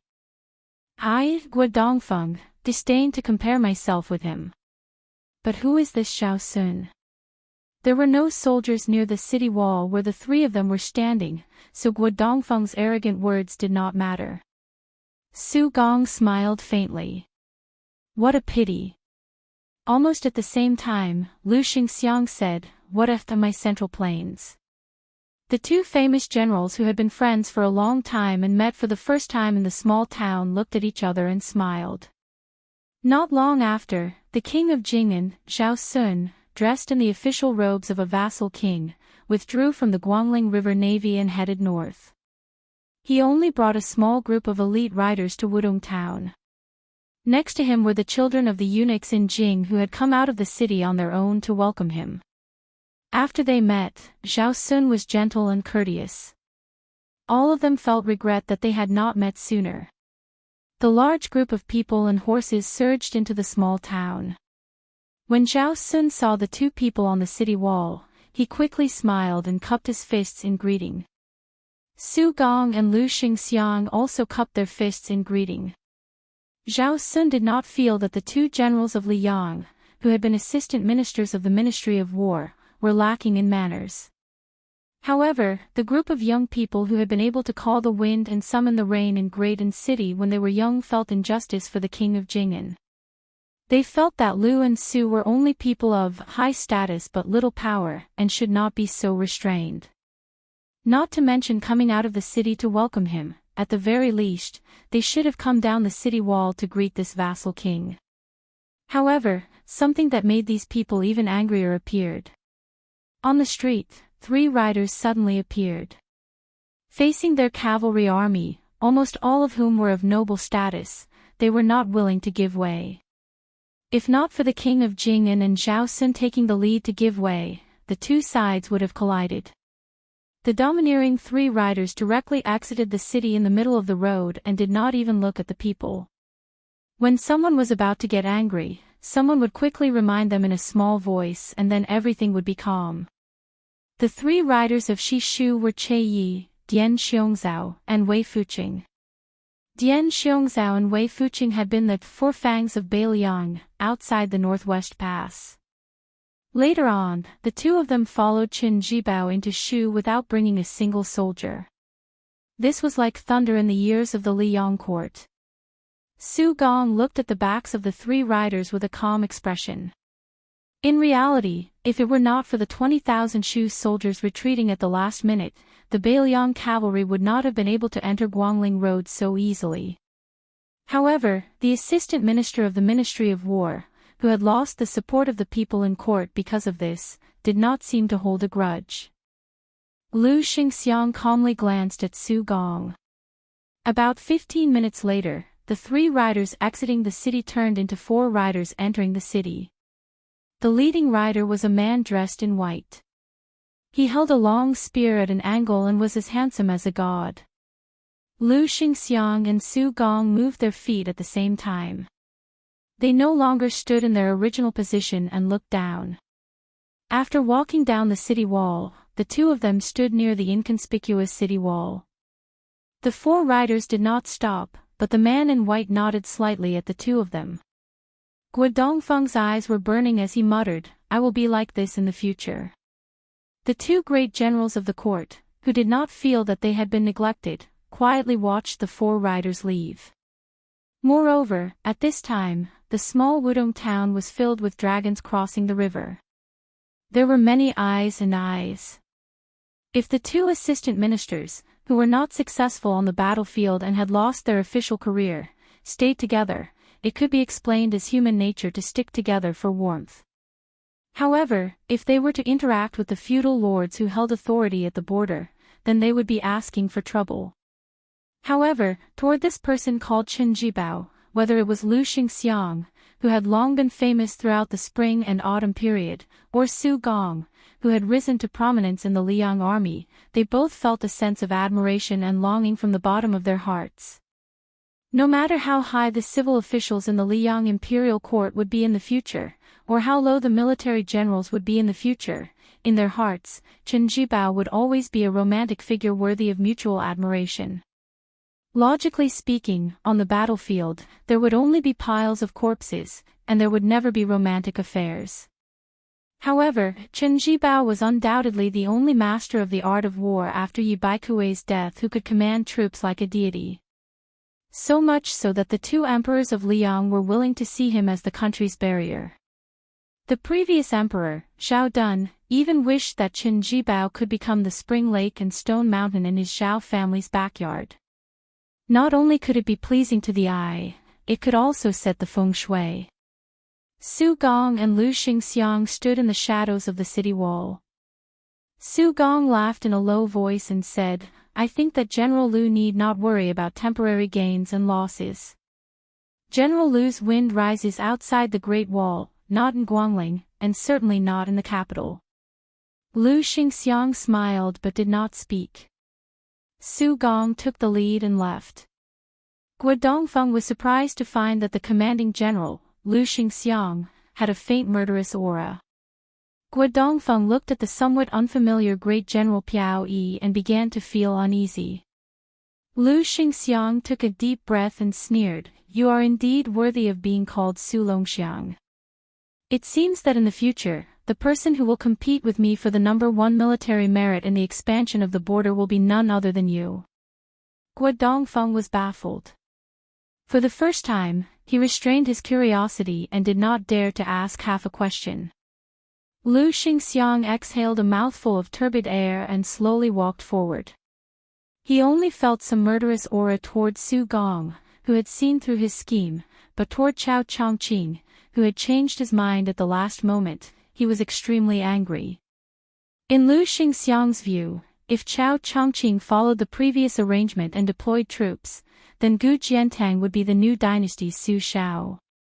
And as long as he took the initiative to open the door when the West Chu army moved north, then he would be the new dynasty's Gu Jiantang. Regardless of whether the new dynasty's surname was Zhao or Jiang or any other surname, Lu Xingxiang only knew that at that time, in the imperial court, there would no longer be people like Yang Chang lying on the merit book, and there would no longer be vassals with the surname of Zhao in the local area. Xia Shi, Pei Sui, and the others were still young, and had the natural flaw of not being familiar with the geography of the north. Once the vast territory of Beimang became a place to deploy troops, then it meant that countless military merits would be easily obtained. It would not be like the Battle of Guangling, where it was like a snail's shell, and there was no need to pay attention to the old powers with intertwined roots. As long as he, Lu Xingxiang, succeeded in supporting the dragon, he would be able to jump below Gu Jiantang. Later on, he might be able to rely on a series of battles in Beimang to rise above him. But Chao Chongqing's inexplicable self-destruction and Lu Xingxiang's forbearance before and after the Battle of Yula Pass would become the best evidence that he would be attacked as mediocre in the future. Lu Xingxiang's face was gloomy. He muttered to himself, "Chao Chongqing, you deserve to die." On the official road outside the town, dust was flying everywhere. It was particularly spectacular. If it wasn't a cavalry of more than 1,000 riders, it wouldn't have such momentum. On a carriage, because of the bumpy road, the shoulders of the 3 men and women in the carriage rose and fell. The young woman's face was beautiful, and her figure was tall and well-proportioned. She was obviously not a southerner. A long sword hung from her waist. She was full of heroic spirit and had a knight-errant spirit. The young man was sloppy, and at this moment, he was flattering the last person, "Teacher, you don't know how rude and unreasonable Tang He and Li Chunyu are. Back then, I didn't even dare to go near Wu Zhongshuan, who betrayed the southern border. I really didn't even dare to let out a fart. I was extremely aggrieved. This time, it was thanks to teacher that I had the courage to go to Wudong town." The person who was called Sir was extraordinarily handsome. It was hard to tell if he was male or female. What was romantic? He was romantic. Nalan Yisi. He glanced at His Royal Highness Xiao Zhu from the corner of his eyes. Wu Zhongshuan is not a good thing. You borrowed a few thousand riders from him and didn't return them. Is that a good thing? Zhao Zhu smiled mischievously and said, "Sir is right. You scolded him well." Nalan Yisi pointed at His Royal Highness, who was now infamous. His eyes looked at the woman surnamed Zhang. He teased, "Zhang Gaoxia, Zhang Gaoxia. You are blind to fall for this idiot and coward." Zhang Gaoxia, the daughter of the blue-eyed Zhang Julu. She dismissed it with a smile. Although Zhao Zhu was thick-skinned, he still blushed with shame when Nalan Yisi called him an idiot and a coward in front of Zhang Gaoxia. He lifted the curtain of the carriage and poked his head out. He could already see the low city walls of Wudong town. Nearby were southern borders Great General Zhang Dingyuan and his men, as well as Forest Crow and Gong Bonk, Wang Xianji's 2 disciples. Nalan Yisi closed his eyes. He put his hands on his knees and gently patted them. Chapter 1744. Zhao Zhu retracted his head and asked curiously, "Sir, why do you want me to come to this town this time?" "To tell the truth, I loathe and fear Wu Zhongshuan. I also don't like Su Gong and Lu Xingxiang. That mad dog Yuan Tingshan is even more disgusting to look at. As for Prince Jingon, Zhao Sun, I used to loathe him, but now, I actually don't like him." Nalan Yisi sneered, "Of course you're okay with them. There are so many heroes in this small Wudong town. You can only wrestle with this king of vassal." Zhao Zhu was resentful. Zhang Gaoxia raised the corner of his mouth. Nalan Yusi stopped smiling and said in a deep voice, I have 4 things to do here this time. Scold Wu Zhongshuan, invite Su Gong to a banquet, meet Lu Xingsheng secretly, and test Qin Jibao. Zhao Zhu asked in a low voice, did I really jinx it? Did I say that Lu Xingsheng really has ambitions? Nalan Yusi shook his head and said, it's hard to be sure before we meet. As for after we meet, it doesn't matter if Lu Xingsheng has ambitions. Zhao Zhu sighed and said, well, anyway, I can't get involved in these big things. I don't want to add fuel to the fire. I have to trouble you. Nalan Yusi suddenly asked, Zhao Zhu, let me ask you something. If you ascend the throne in the future, assuming that Beimang is unable to invade the Central Plains, and Su Fengnian still has the Northwest Army in his hands, what will you do? Zhao Zhu was stunned. When he was about to blurt out the words, Nalan Yusi, who was smiling, suddenly looked cold. He shouted, Zhao Zhu. Think about it carefully first. After Zhao Zhu was shocked, he raised a bright smile. The old emperor of Liang, Zhao Li, and Xiaonian's father call each other brothers. It's different from me and Xiaonian calling each other brothers. Nalan Yusi sneered, where are you sitting at this time? Zhao Zhu didn't know how to answer. He couldn't say that he was sitting in the carriage. Mr. Nalan was asking the obvious. Nalan Yusi's eyes were deep. He didn't answer his own question. Instead, he asked another question, where did you sit in the past? Did you think that Zhao Li had the intention to kill Su Shao from the very beginning?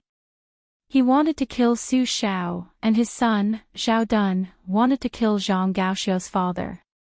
Were these the true intentions of the father and son? Isn't it because of one's position and politics? Isn't it because one has to face the general trend behind that chair? Zhao Zhu, who had never thought about these problems, paled slightly. He was in pain and unease. Nalan Yusi lowered his eyes. Huang Sanjia unwillingly chose you, Zhao Zhu, before he died. He gave all his accumulated wealth to me, Nalan Yusi. Now Jiang Fuding is on Wu Zhongshuan's side. Although Wang Tongshan, the idiot who thinks he is smart, died early, Wu Zhongshuan, a fence-sitter, is not worth mentioning. Even if he is wary of Jiang Fuding, it is easy for me to kill him. If you feel bored, you might as well guess which one of Tang He, Li Chunyu, and the others is the real spy. Zhao Zhu, if a person doesn't think about the future, there will be immediate worries. Now that the wind has risen, there will definitely be people who will soar to the top, and there will definitely be people who will fall from the top. You already have half the destiny. Other than Qin Jibao, who is shrewd and tries to accumulate power before acting, you are actually invincible. Therefore, there are some things that you should think about carefully. The family assets that Zhao Bing left for you, such as Zhang Dingyuan, Gu Ying, Yi Xiufeng, and Liang Yu, as well as those aides who are unwilling to stay in a corner of the southern border, you have to think about who is Wu Zhongshuan's man and who is the imperial court's man. Who will follow you to the Central Plains and gain power, and who will take the opportunity to wantonly start a war between the north and the south? Who would be Zhao Zhu's Zhang Julu? Of course, the most important thing is who will ask you to kill Su Fengnian in the future, or who will ask you to kill me, Nalan Yusi. Zhao Zhu said in a trembling voice, Sir, Zhao Zhu doesn't know. I don't know. Zhao Zhu held his head with both hands, as if he didn't dare to think about those questions. Grand hegemony was the most difficult to think about. Zhang Gaoxia's eyes were sad. She hesitated for a moment, then reached out and gently held his arm. Nalan Yusi was expressionless, and his eyes were complicated. It was unknown whether it was pity or sarcasm. His eyes instantly became dull, and he said in a mischievous tone, I have long been annoyed by your sloppy attitude. How is it? Have you suffered? Zhao Zhu raised his head and held Zhang Gaoxia's hand tightly. At the same time, he looked at Mr. Nalan, the only remaining strategist after Li Yishan, Wang Longsher, and Yuan Benshi died one after another. He looked at Mr. Nalan, the king behind the scenes of Nanjiang. Zhao Zhu suddenly changed his sitting position to a kneeling position. He faced Nalan Yusi and slowly bowed his head. Zhao Zhu knows that what Sir wants is different from any other strategist. Zhao Zhu only wants Sir to be my Yuan Benshi. If Zhao Zhu really sits on the dragon chair and wears the dragon robe one day, I can promise Sir that I will kill anyone who dares to kill Sir. If Zhao Zhu dies before Sir, when I die, I will ask Sir to choose a minister on my sick bed and let Sir choose a minister. Zhao Zhu will not let his descendant be the current emperor, Zhao Zhuan. Nalan Yusi laughed, but he never spoke. Zhao Zhu was sweating, but he was relieved. He intuitively found that Nalan Yusi might not be satisfied with his words, and it might not be what he really wanted, but this Mr. Nalan was somewhat happy. Chapter 1745.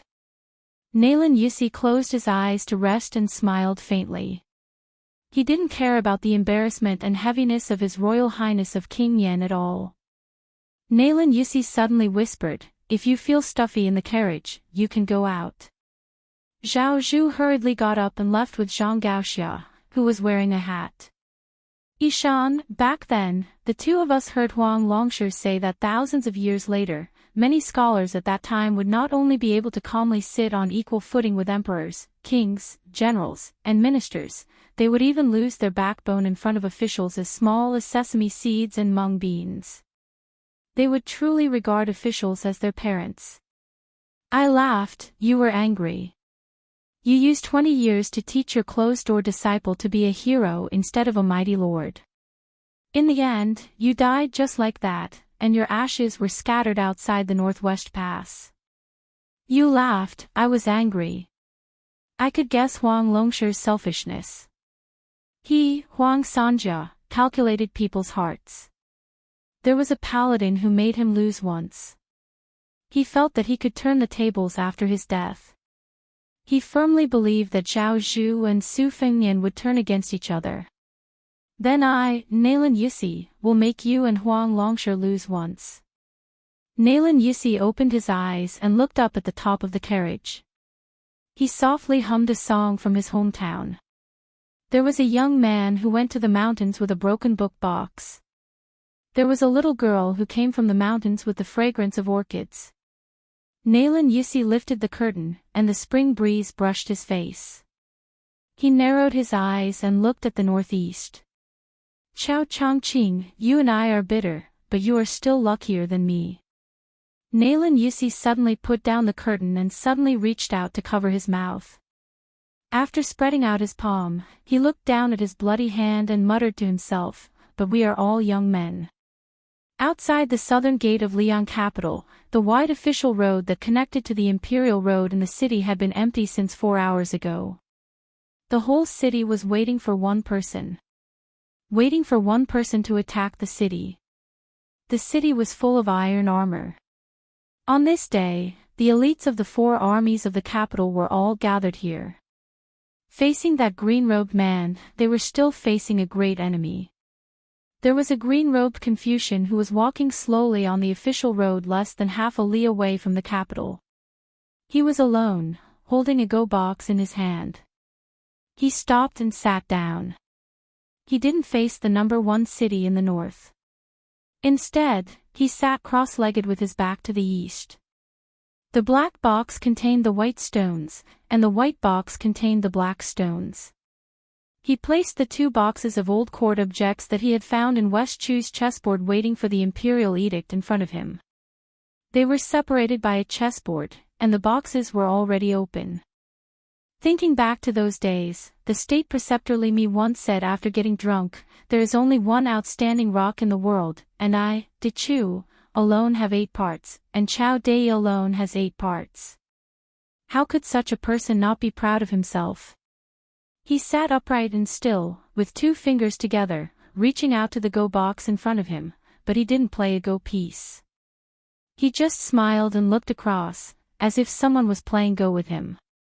The green-robed Confucian scholar with white sideburns had a gentle look in his eyes as he said softly, "You go first, Black." The clear sky that had been clear for thousands of miles immediately turned into a storm. Apparitions appeared in the sky above Great Peace City.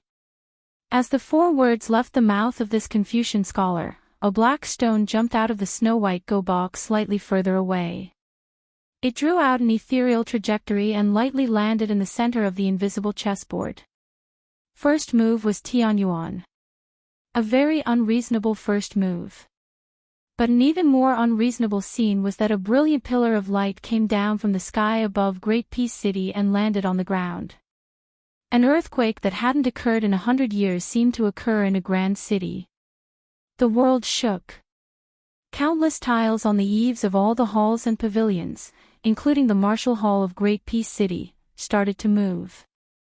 The green-robed Confucian scholar picked up the glowing white go piece with 2 fingers. His eyes were full of mirth as he lightly placed it on the chessboard. At the same time, the second pillar of light came as expected. Great Peace City shook again. There were tens of thousands of Liang armor in front of the city, but it was still that person who attacked the city first. All the arquebulisti on the city walls finally fired in unison. There seemed to be wind and thunder in the air. The middle-aged Confucian scholar completely ignored it. The second black go piece jumped out of the go box and landed on the chessboard. After the go piece took root, it floated silently and motionlessly. Inside the city, the decorations on the eaves of the Martial Hall, immortals, dragons, phoenixes, lions, fish, shiaji, bullfighting, and others all turned to dust. Outside the city, almost 100 enormous arrows that were as majestic as the flying swords of sword immortals shattered in the air. The green-robed Confucian scholar picked up the second white go piece. Before he placed the go piece, he said softly, "I hate that I became a Confucian saint too late. I hate that I became domineering too late." He put 2 fingers together and landed heavily on the chessboard. There was a clanging sound. Great Peace City shook for the 4th time. This time, the commotion was the most intense. The warhorses that became the mounts of many cavalrymen outside the city had their legs broken and knelt on the ground. On the towering city walls, there were finally many people who could not control themselves. They either flew off the walls on their swords, leapt over, or rushed over. Another pair of black and white go pieces landed on the chessboard. The green-robed Confucian scholar did not seem to dare to look at the player opposite him. He looked down at the chessboard. "I, Chao Changqing, am distinguished. As you have seen, I am distinguished."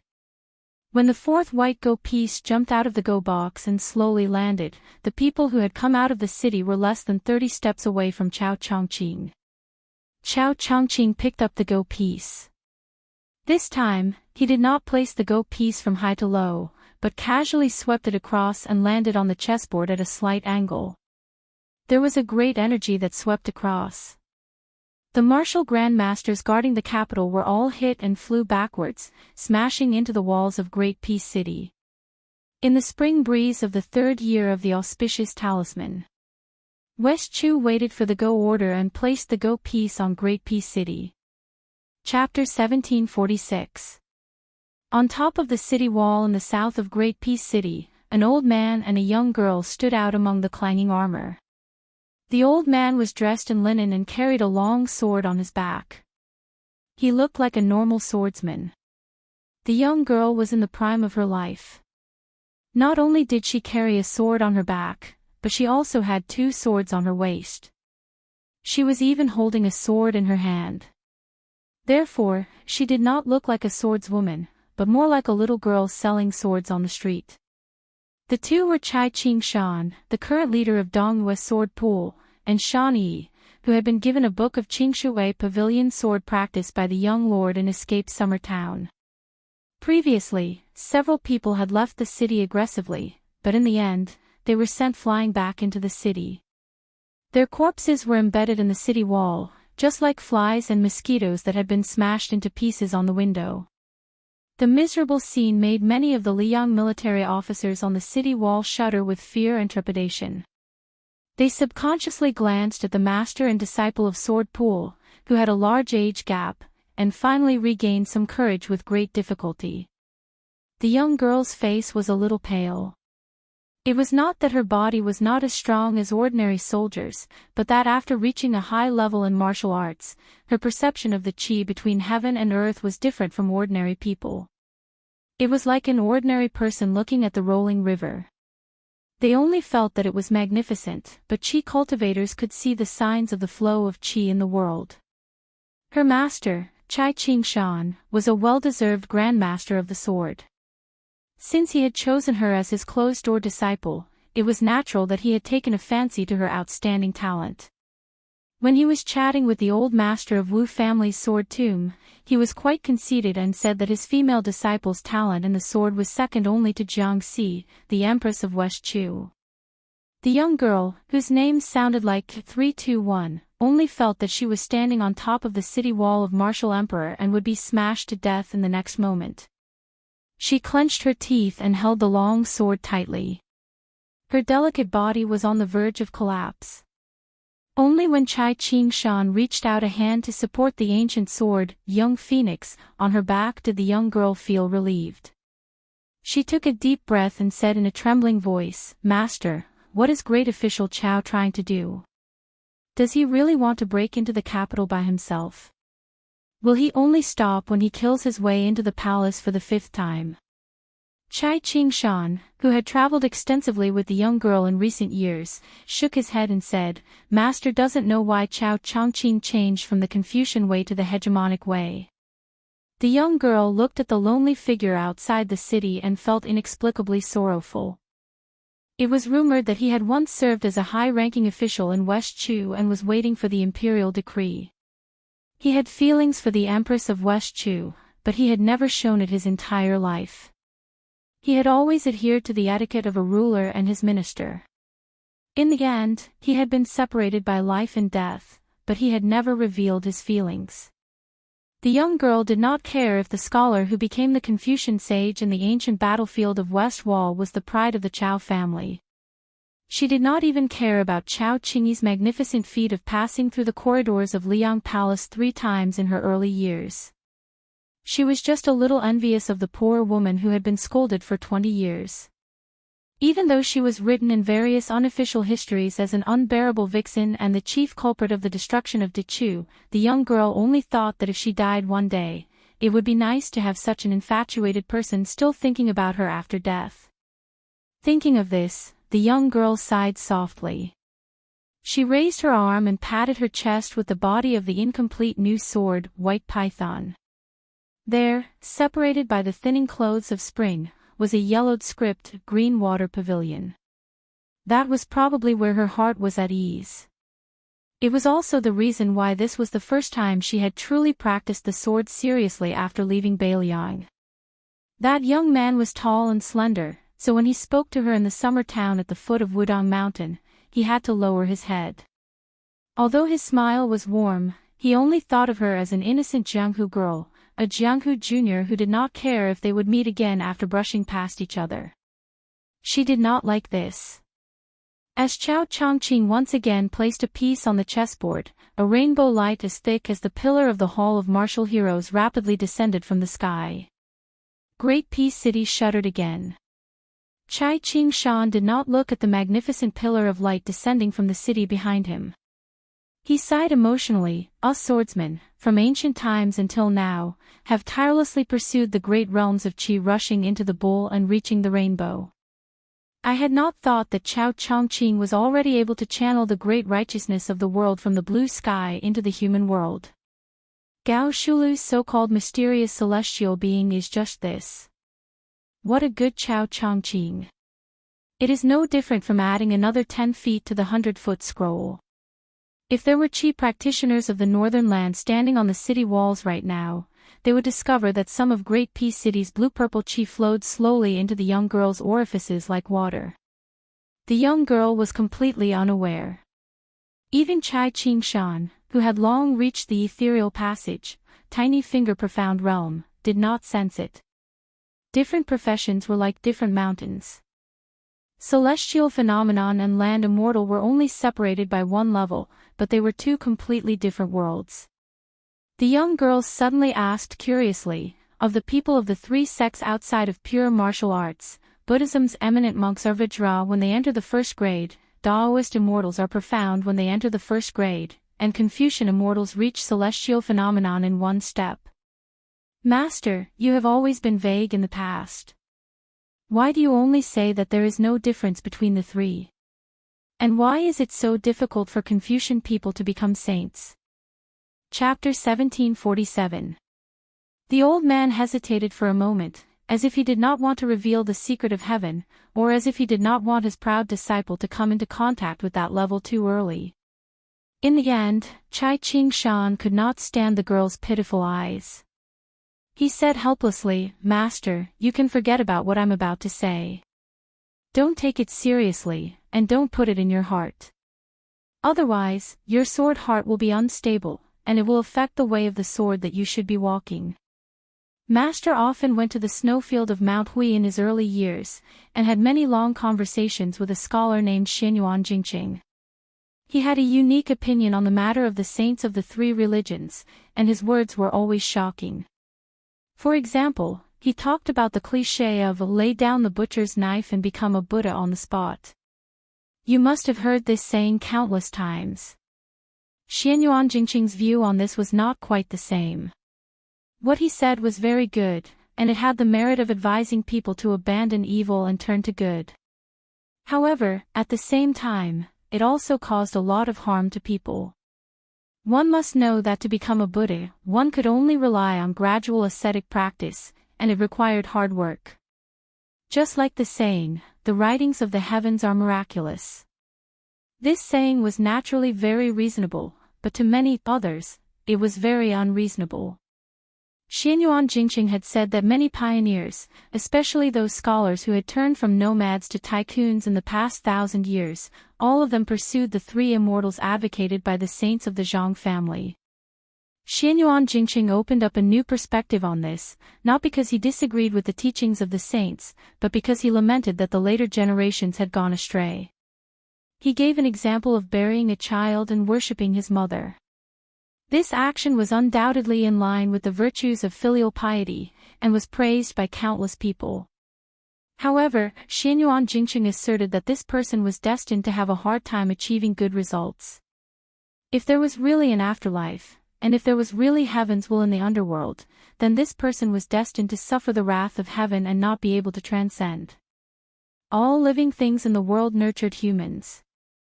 According to common sense, an eye for an eye. Humans should repay the heavens and earth. The Taoist saints had long left behind 3,000 words to warn the later generations, heaven and earth are not benevolent, they treat all living things as straw dogs. This was to say that the heavenly axiom was selfless, and not the so-called shallow, unbenevolent and unjust, that some people mistakenly thought.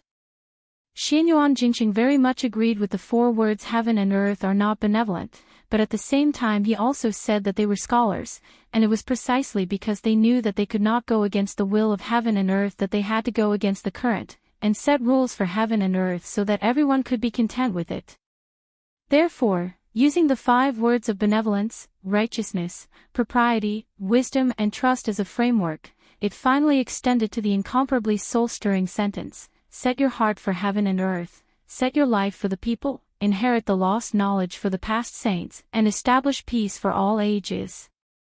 However, my disciple, think about it carefully. If there are gods in this world, do they need us to tell them what to do? Taking a step back, is the peace of the world really in accordance with the rules of the cycle of the heavenly axiom? Therefore, the truly wise people of the Confucian school, especially those who have ascended to the ranks of the Confucian saints, do not worry about themselves or their future generations. All of them have an impassioned heart, and do not hesitate to burn jade and stone with the heavenly axiom. All of them are generously going to their deaths. The young girl made an "oh" sound. After the old man finished speaking, he repeatedly sighed, and all sorts of feelings welled up in his heart. Chai Ching Shan smiled and asked, "Do you understand?" The young girl grinned and said confidently, "I don't understand at all." The old man could not help but laugh, and rubbed her head. I don't need you to understand. It's good to be muddle-headed. Life lasts for 100 years, and it's easy and carefree. Otherwise, it's too tiring to live with a heart full of depression. For us swordsmen, it's enough for us to be able to cry out against injustice. Chai Ching-shan said softly, after going to Beiliang and seeing the desolate scenery of the border with your own eyes, you'll know that the carefree and happy life of the people of Jianghu is too weak to stand up to scrutiny. However, my disciple, you don't need to be so disgusted with Beiliang because you want to fight for justice. Let me tell you, if there really is a day when the Beimang army breaks through the border of the two Liao provinces, the countless people in this city who are cursing Beiliang today will also disregard their own safety and die as they wish. Even if the Beimang barbarians fight all the way to Guangling River, they won't be able to walk as if there's no one there. Instead, they'll only be flanked by the cavalry's hooves and the people of Liang who have died in battle. The people of Liang revered martial arts and chivalry. Since ancient times, there had been a saying, the scholars of the Central Plains travel north to study, while the wanderers of Liang go south to uphold justice. The latter often relied on martial prowess to violate prohibitions. This was why the countries of the Central Plains led by De Chu had always viewed the people of Liang as uncivilized northern barbarians. However, in the past 20 years, especially after Gu Jiantang resigned from his post as Minister of War and entered the Liao Kingdom, along with Su Zhao's Beiliang cavalry guarding the border with Beimang, Beimang was unable to take even half a step south. The entire Central Plains was filled with singing and dancing, while the smoke in the south only reported peace and no worries. In addition, countless scholars entered Liang, and the imperial court promoted the imperial examination, opening the Dragon Gate for the poor scholars of the Shu clan. Just the imperial college in the capital alone accommodated nearly 30,000 scholars from all over the world. Scholars flooded in like carps crossing the river, as well as the gathering of tycoons from all over the world. In a short 20 years, Taiyan City was no less prosperous than De Chu's capital in the early years. The late Emperor Zhao Dun spared no effort in promoting scholars in the imperial court. At that time, other than Zhang Lu and Gu Lu, where the two peaks faced each other, almost all of the Green Party officials in the capital were scholars. A large number of young scholars were able to enter the imperial court, and the literary Gongnamdu provided a large number of talents to the imperial court. Even the large number of remnants of West Chu, led by Sun Shiji, the Grand Preceptor of West Chu, put aside their national enmity and chose to serve Zhao Dun. In contrast, the generals in power were almost all old people without exception. The Liang imperial court, after 20 years of recuperation and following the example of their superiors and subordinates, had already displayed a pattern of having more scholars than warriors. If it were not for the restlessness of Guangling Dao and Beiliang due to West Chu's revival of the country, perhaps even Ma Zhongxian, who was a meritorious member of the Liang sect, would not have been able to become the judici of Jinggan Dao in this lifetime. It was true that the current Liang sect was flourishing on the surface, and even the rebellion of West Chu had been suppressed. However, even Chai Ching-shan could see that the situation was delicate. The young girl had never been interested in the general situation of the world. She pouted and said, "But I still feel that Beiliang is more pitiful." The old man smiled and said, "Master did not say that Beiliang is not worthy of your protest. I just hope that you will not be too vicious in the future and will not casually vent your anger on the innocent. Do you know why Master admires that young vassal king more and more?" Upon hearing that the young vassal king was young, the originally absent-minded girl's eyes immediately lit up. She immediately had an inexhaustible spirit, and her face was full of vigor. "Master, quickly say it. I'm listening." The old man was quite helpless. He laughed and said, "I won't say it." The old man really did not say anything. Other than being a bit angry, it was more because outside the city, Chao Chengqing's chess pieces were moving faster and faster. He had no choice but to concentrate and store his momentum. Today, he, Chai Ching-shan, stood here with a long sword on his back, not to enjoy the scenery. The young girl curled her lips. Knowing her master's temper, she did not ask. Chai Ching-shan squinted and looked into the distance. The old man's line of sight followed the waves of arrow rain from the top of the city wall and threw it at the figure in green. There were ballistae on the top of the city wall, and there were 6,000 elite archers below the city wall. There were 2 waves of arrows covering the sky and the earth. The old man had a strange thought for no reason. If the Beiliang Su family did not have any grievances with the Zhao family of Liang, that young vassal king would not have any complaints and would wholeheartedly be a loyal official, and the Zhao family's son would also have no doubts about him and would provide reinforcements to Beiliang. With the Central Plains as a shield, he would support the Beiliang cavalry and the 2 Liao border armies to fight against Beimang. How good would that be? If that Chao Chongqing outside the city could be like Sun Shiji and many other West Chu survivors and enter the court as an official, perhaps he would be the Grand Secretary of Liang right now.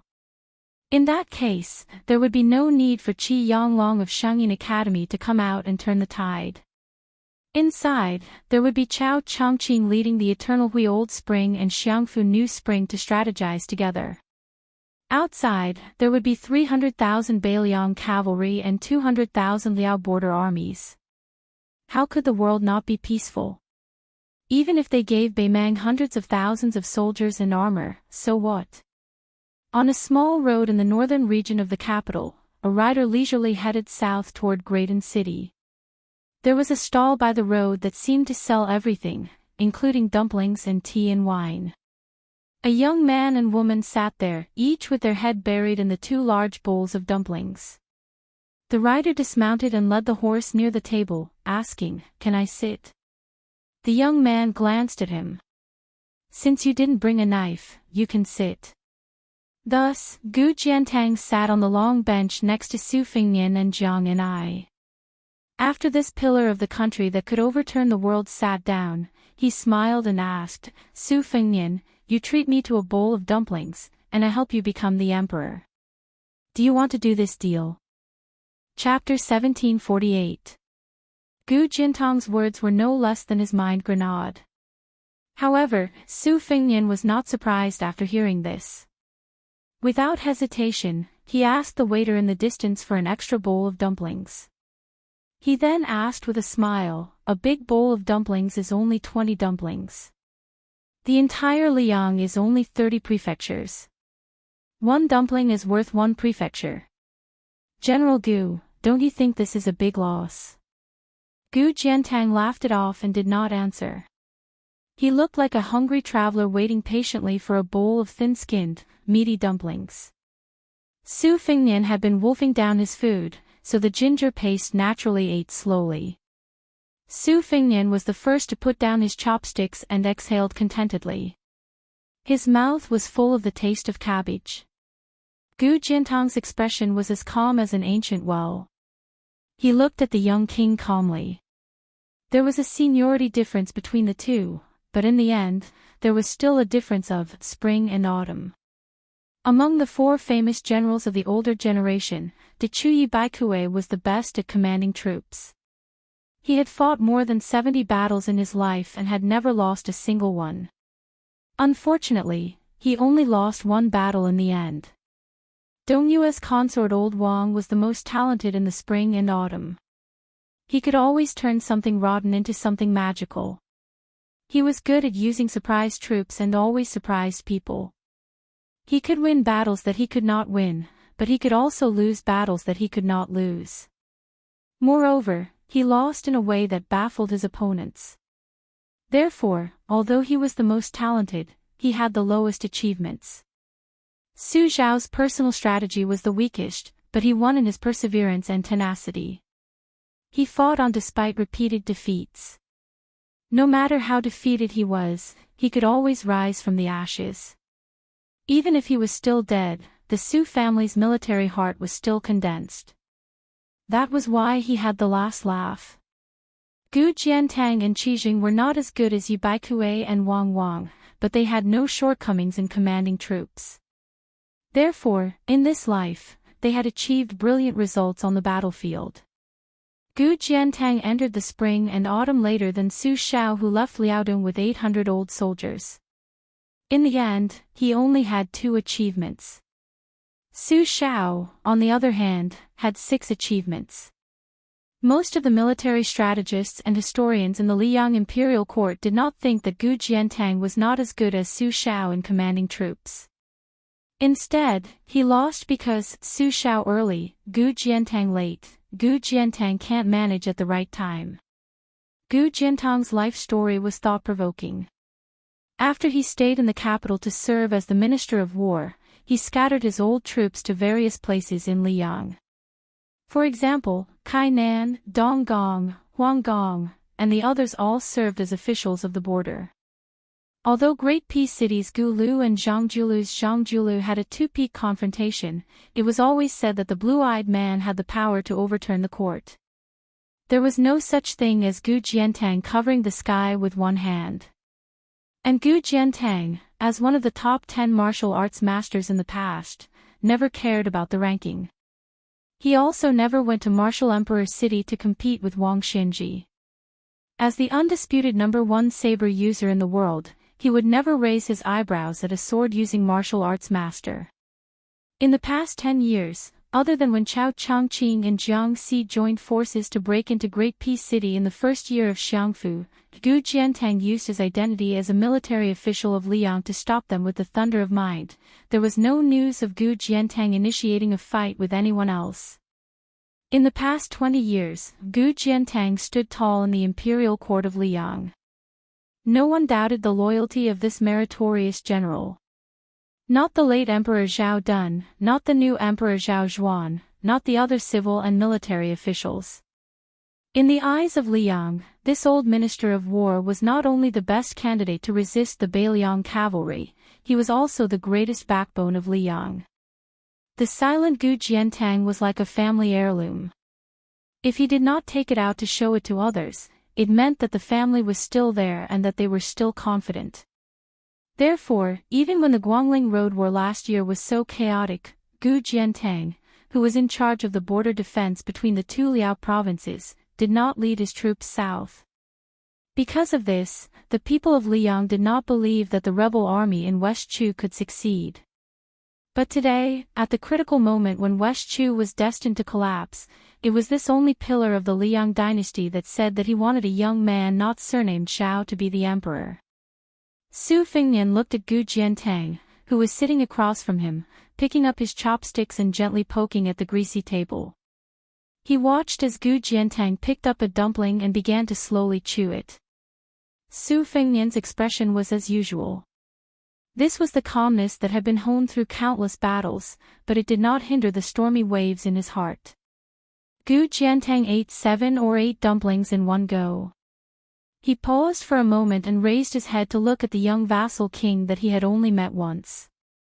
He glanced at the sensitive young woman beside him and said indifferently, "You don't believe me? Today, do I still need to use words to deceive anyone?" After 3 travels in Jianghu, 1 battle in Liangmang, and 2 trips to the capital, Su Fengnian was no longer a high-spirited hothead.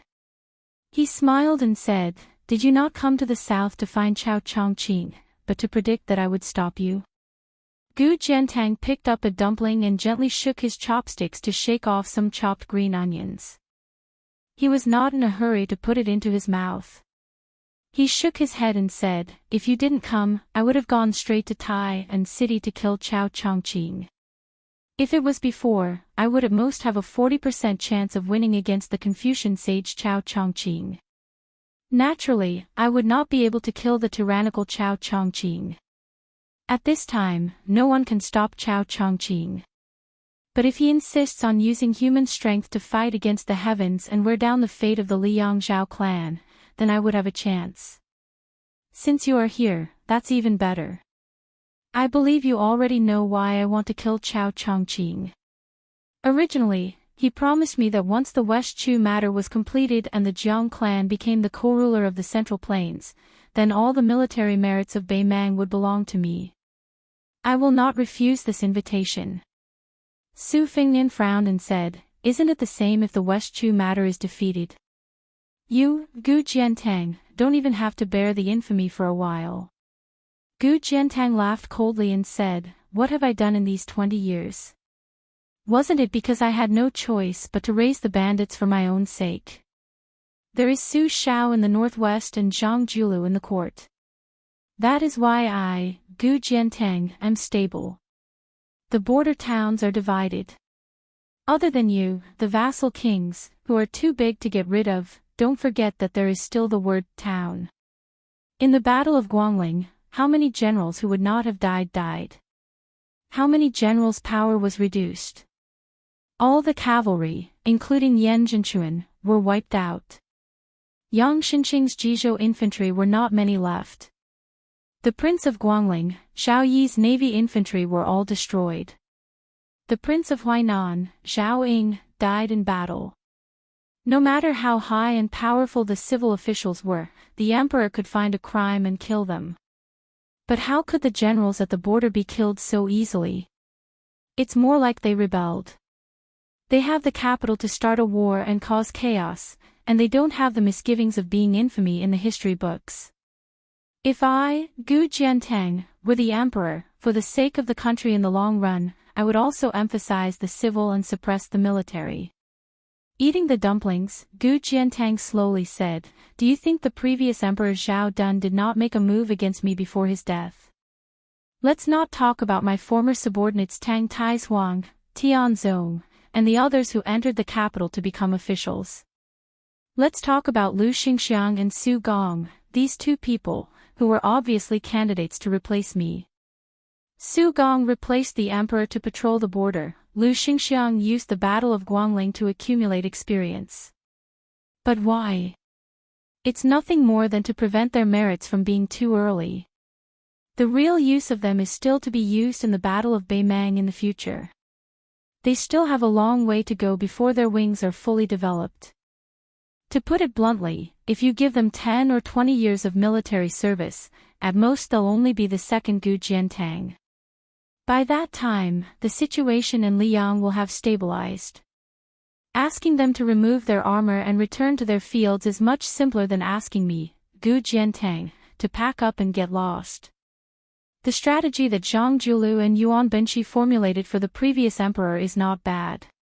But as the person involved, how can I, Gu Jiantang, resign myself to death? Do I need to say more about how the Zhao family treats their meritorious officials?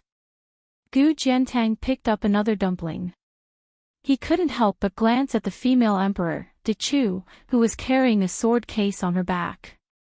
He smiled playfully. Su Fengnian, do you know what kind of reasons Chao Chongqing and her used to convince me when they found me? Su Fengnian's face was suddenly filled with anger.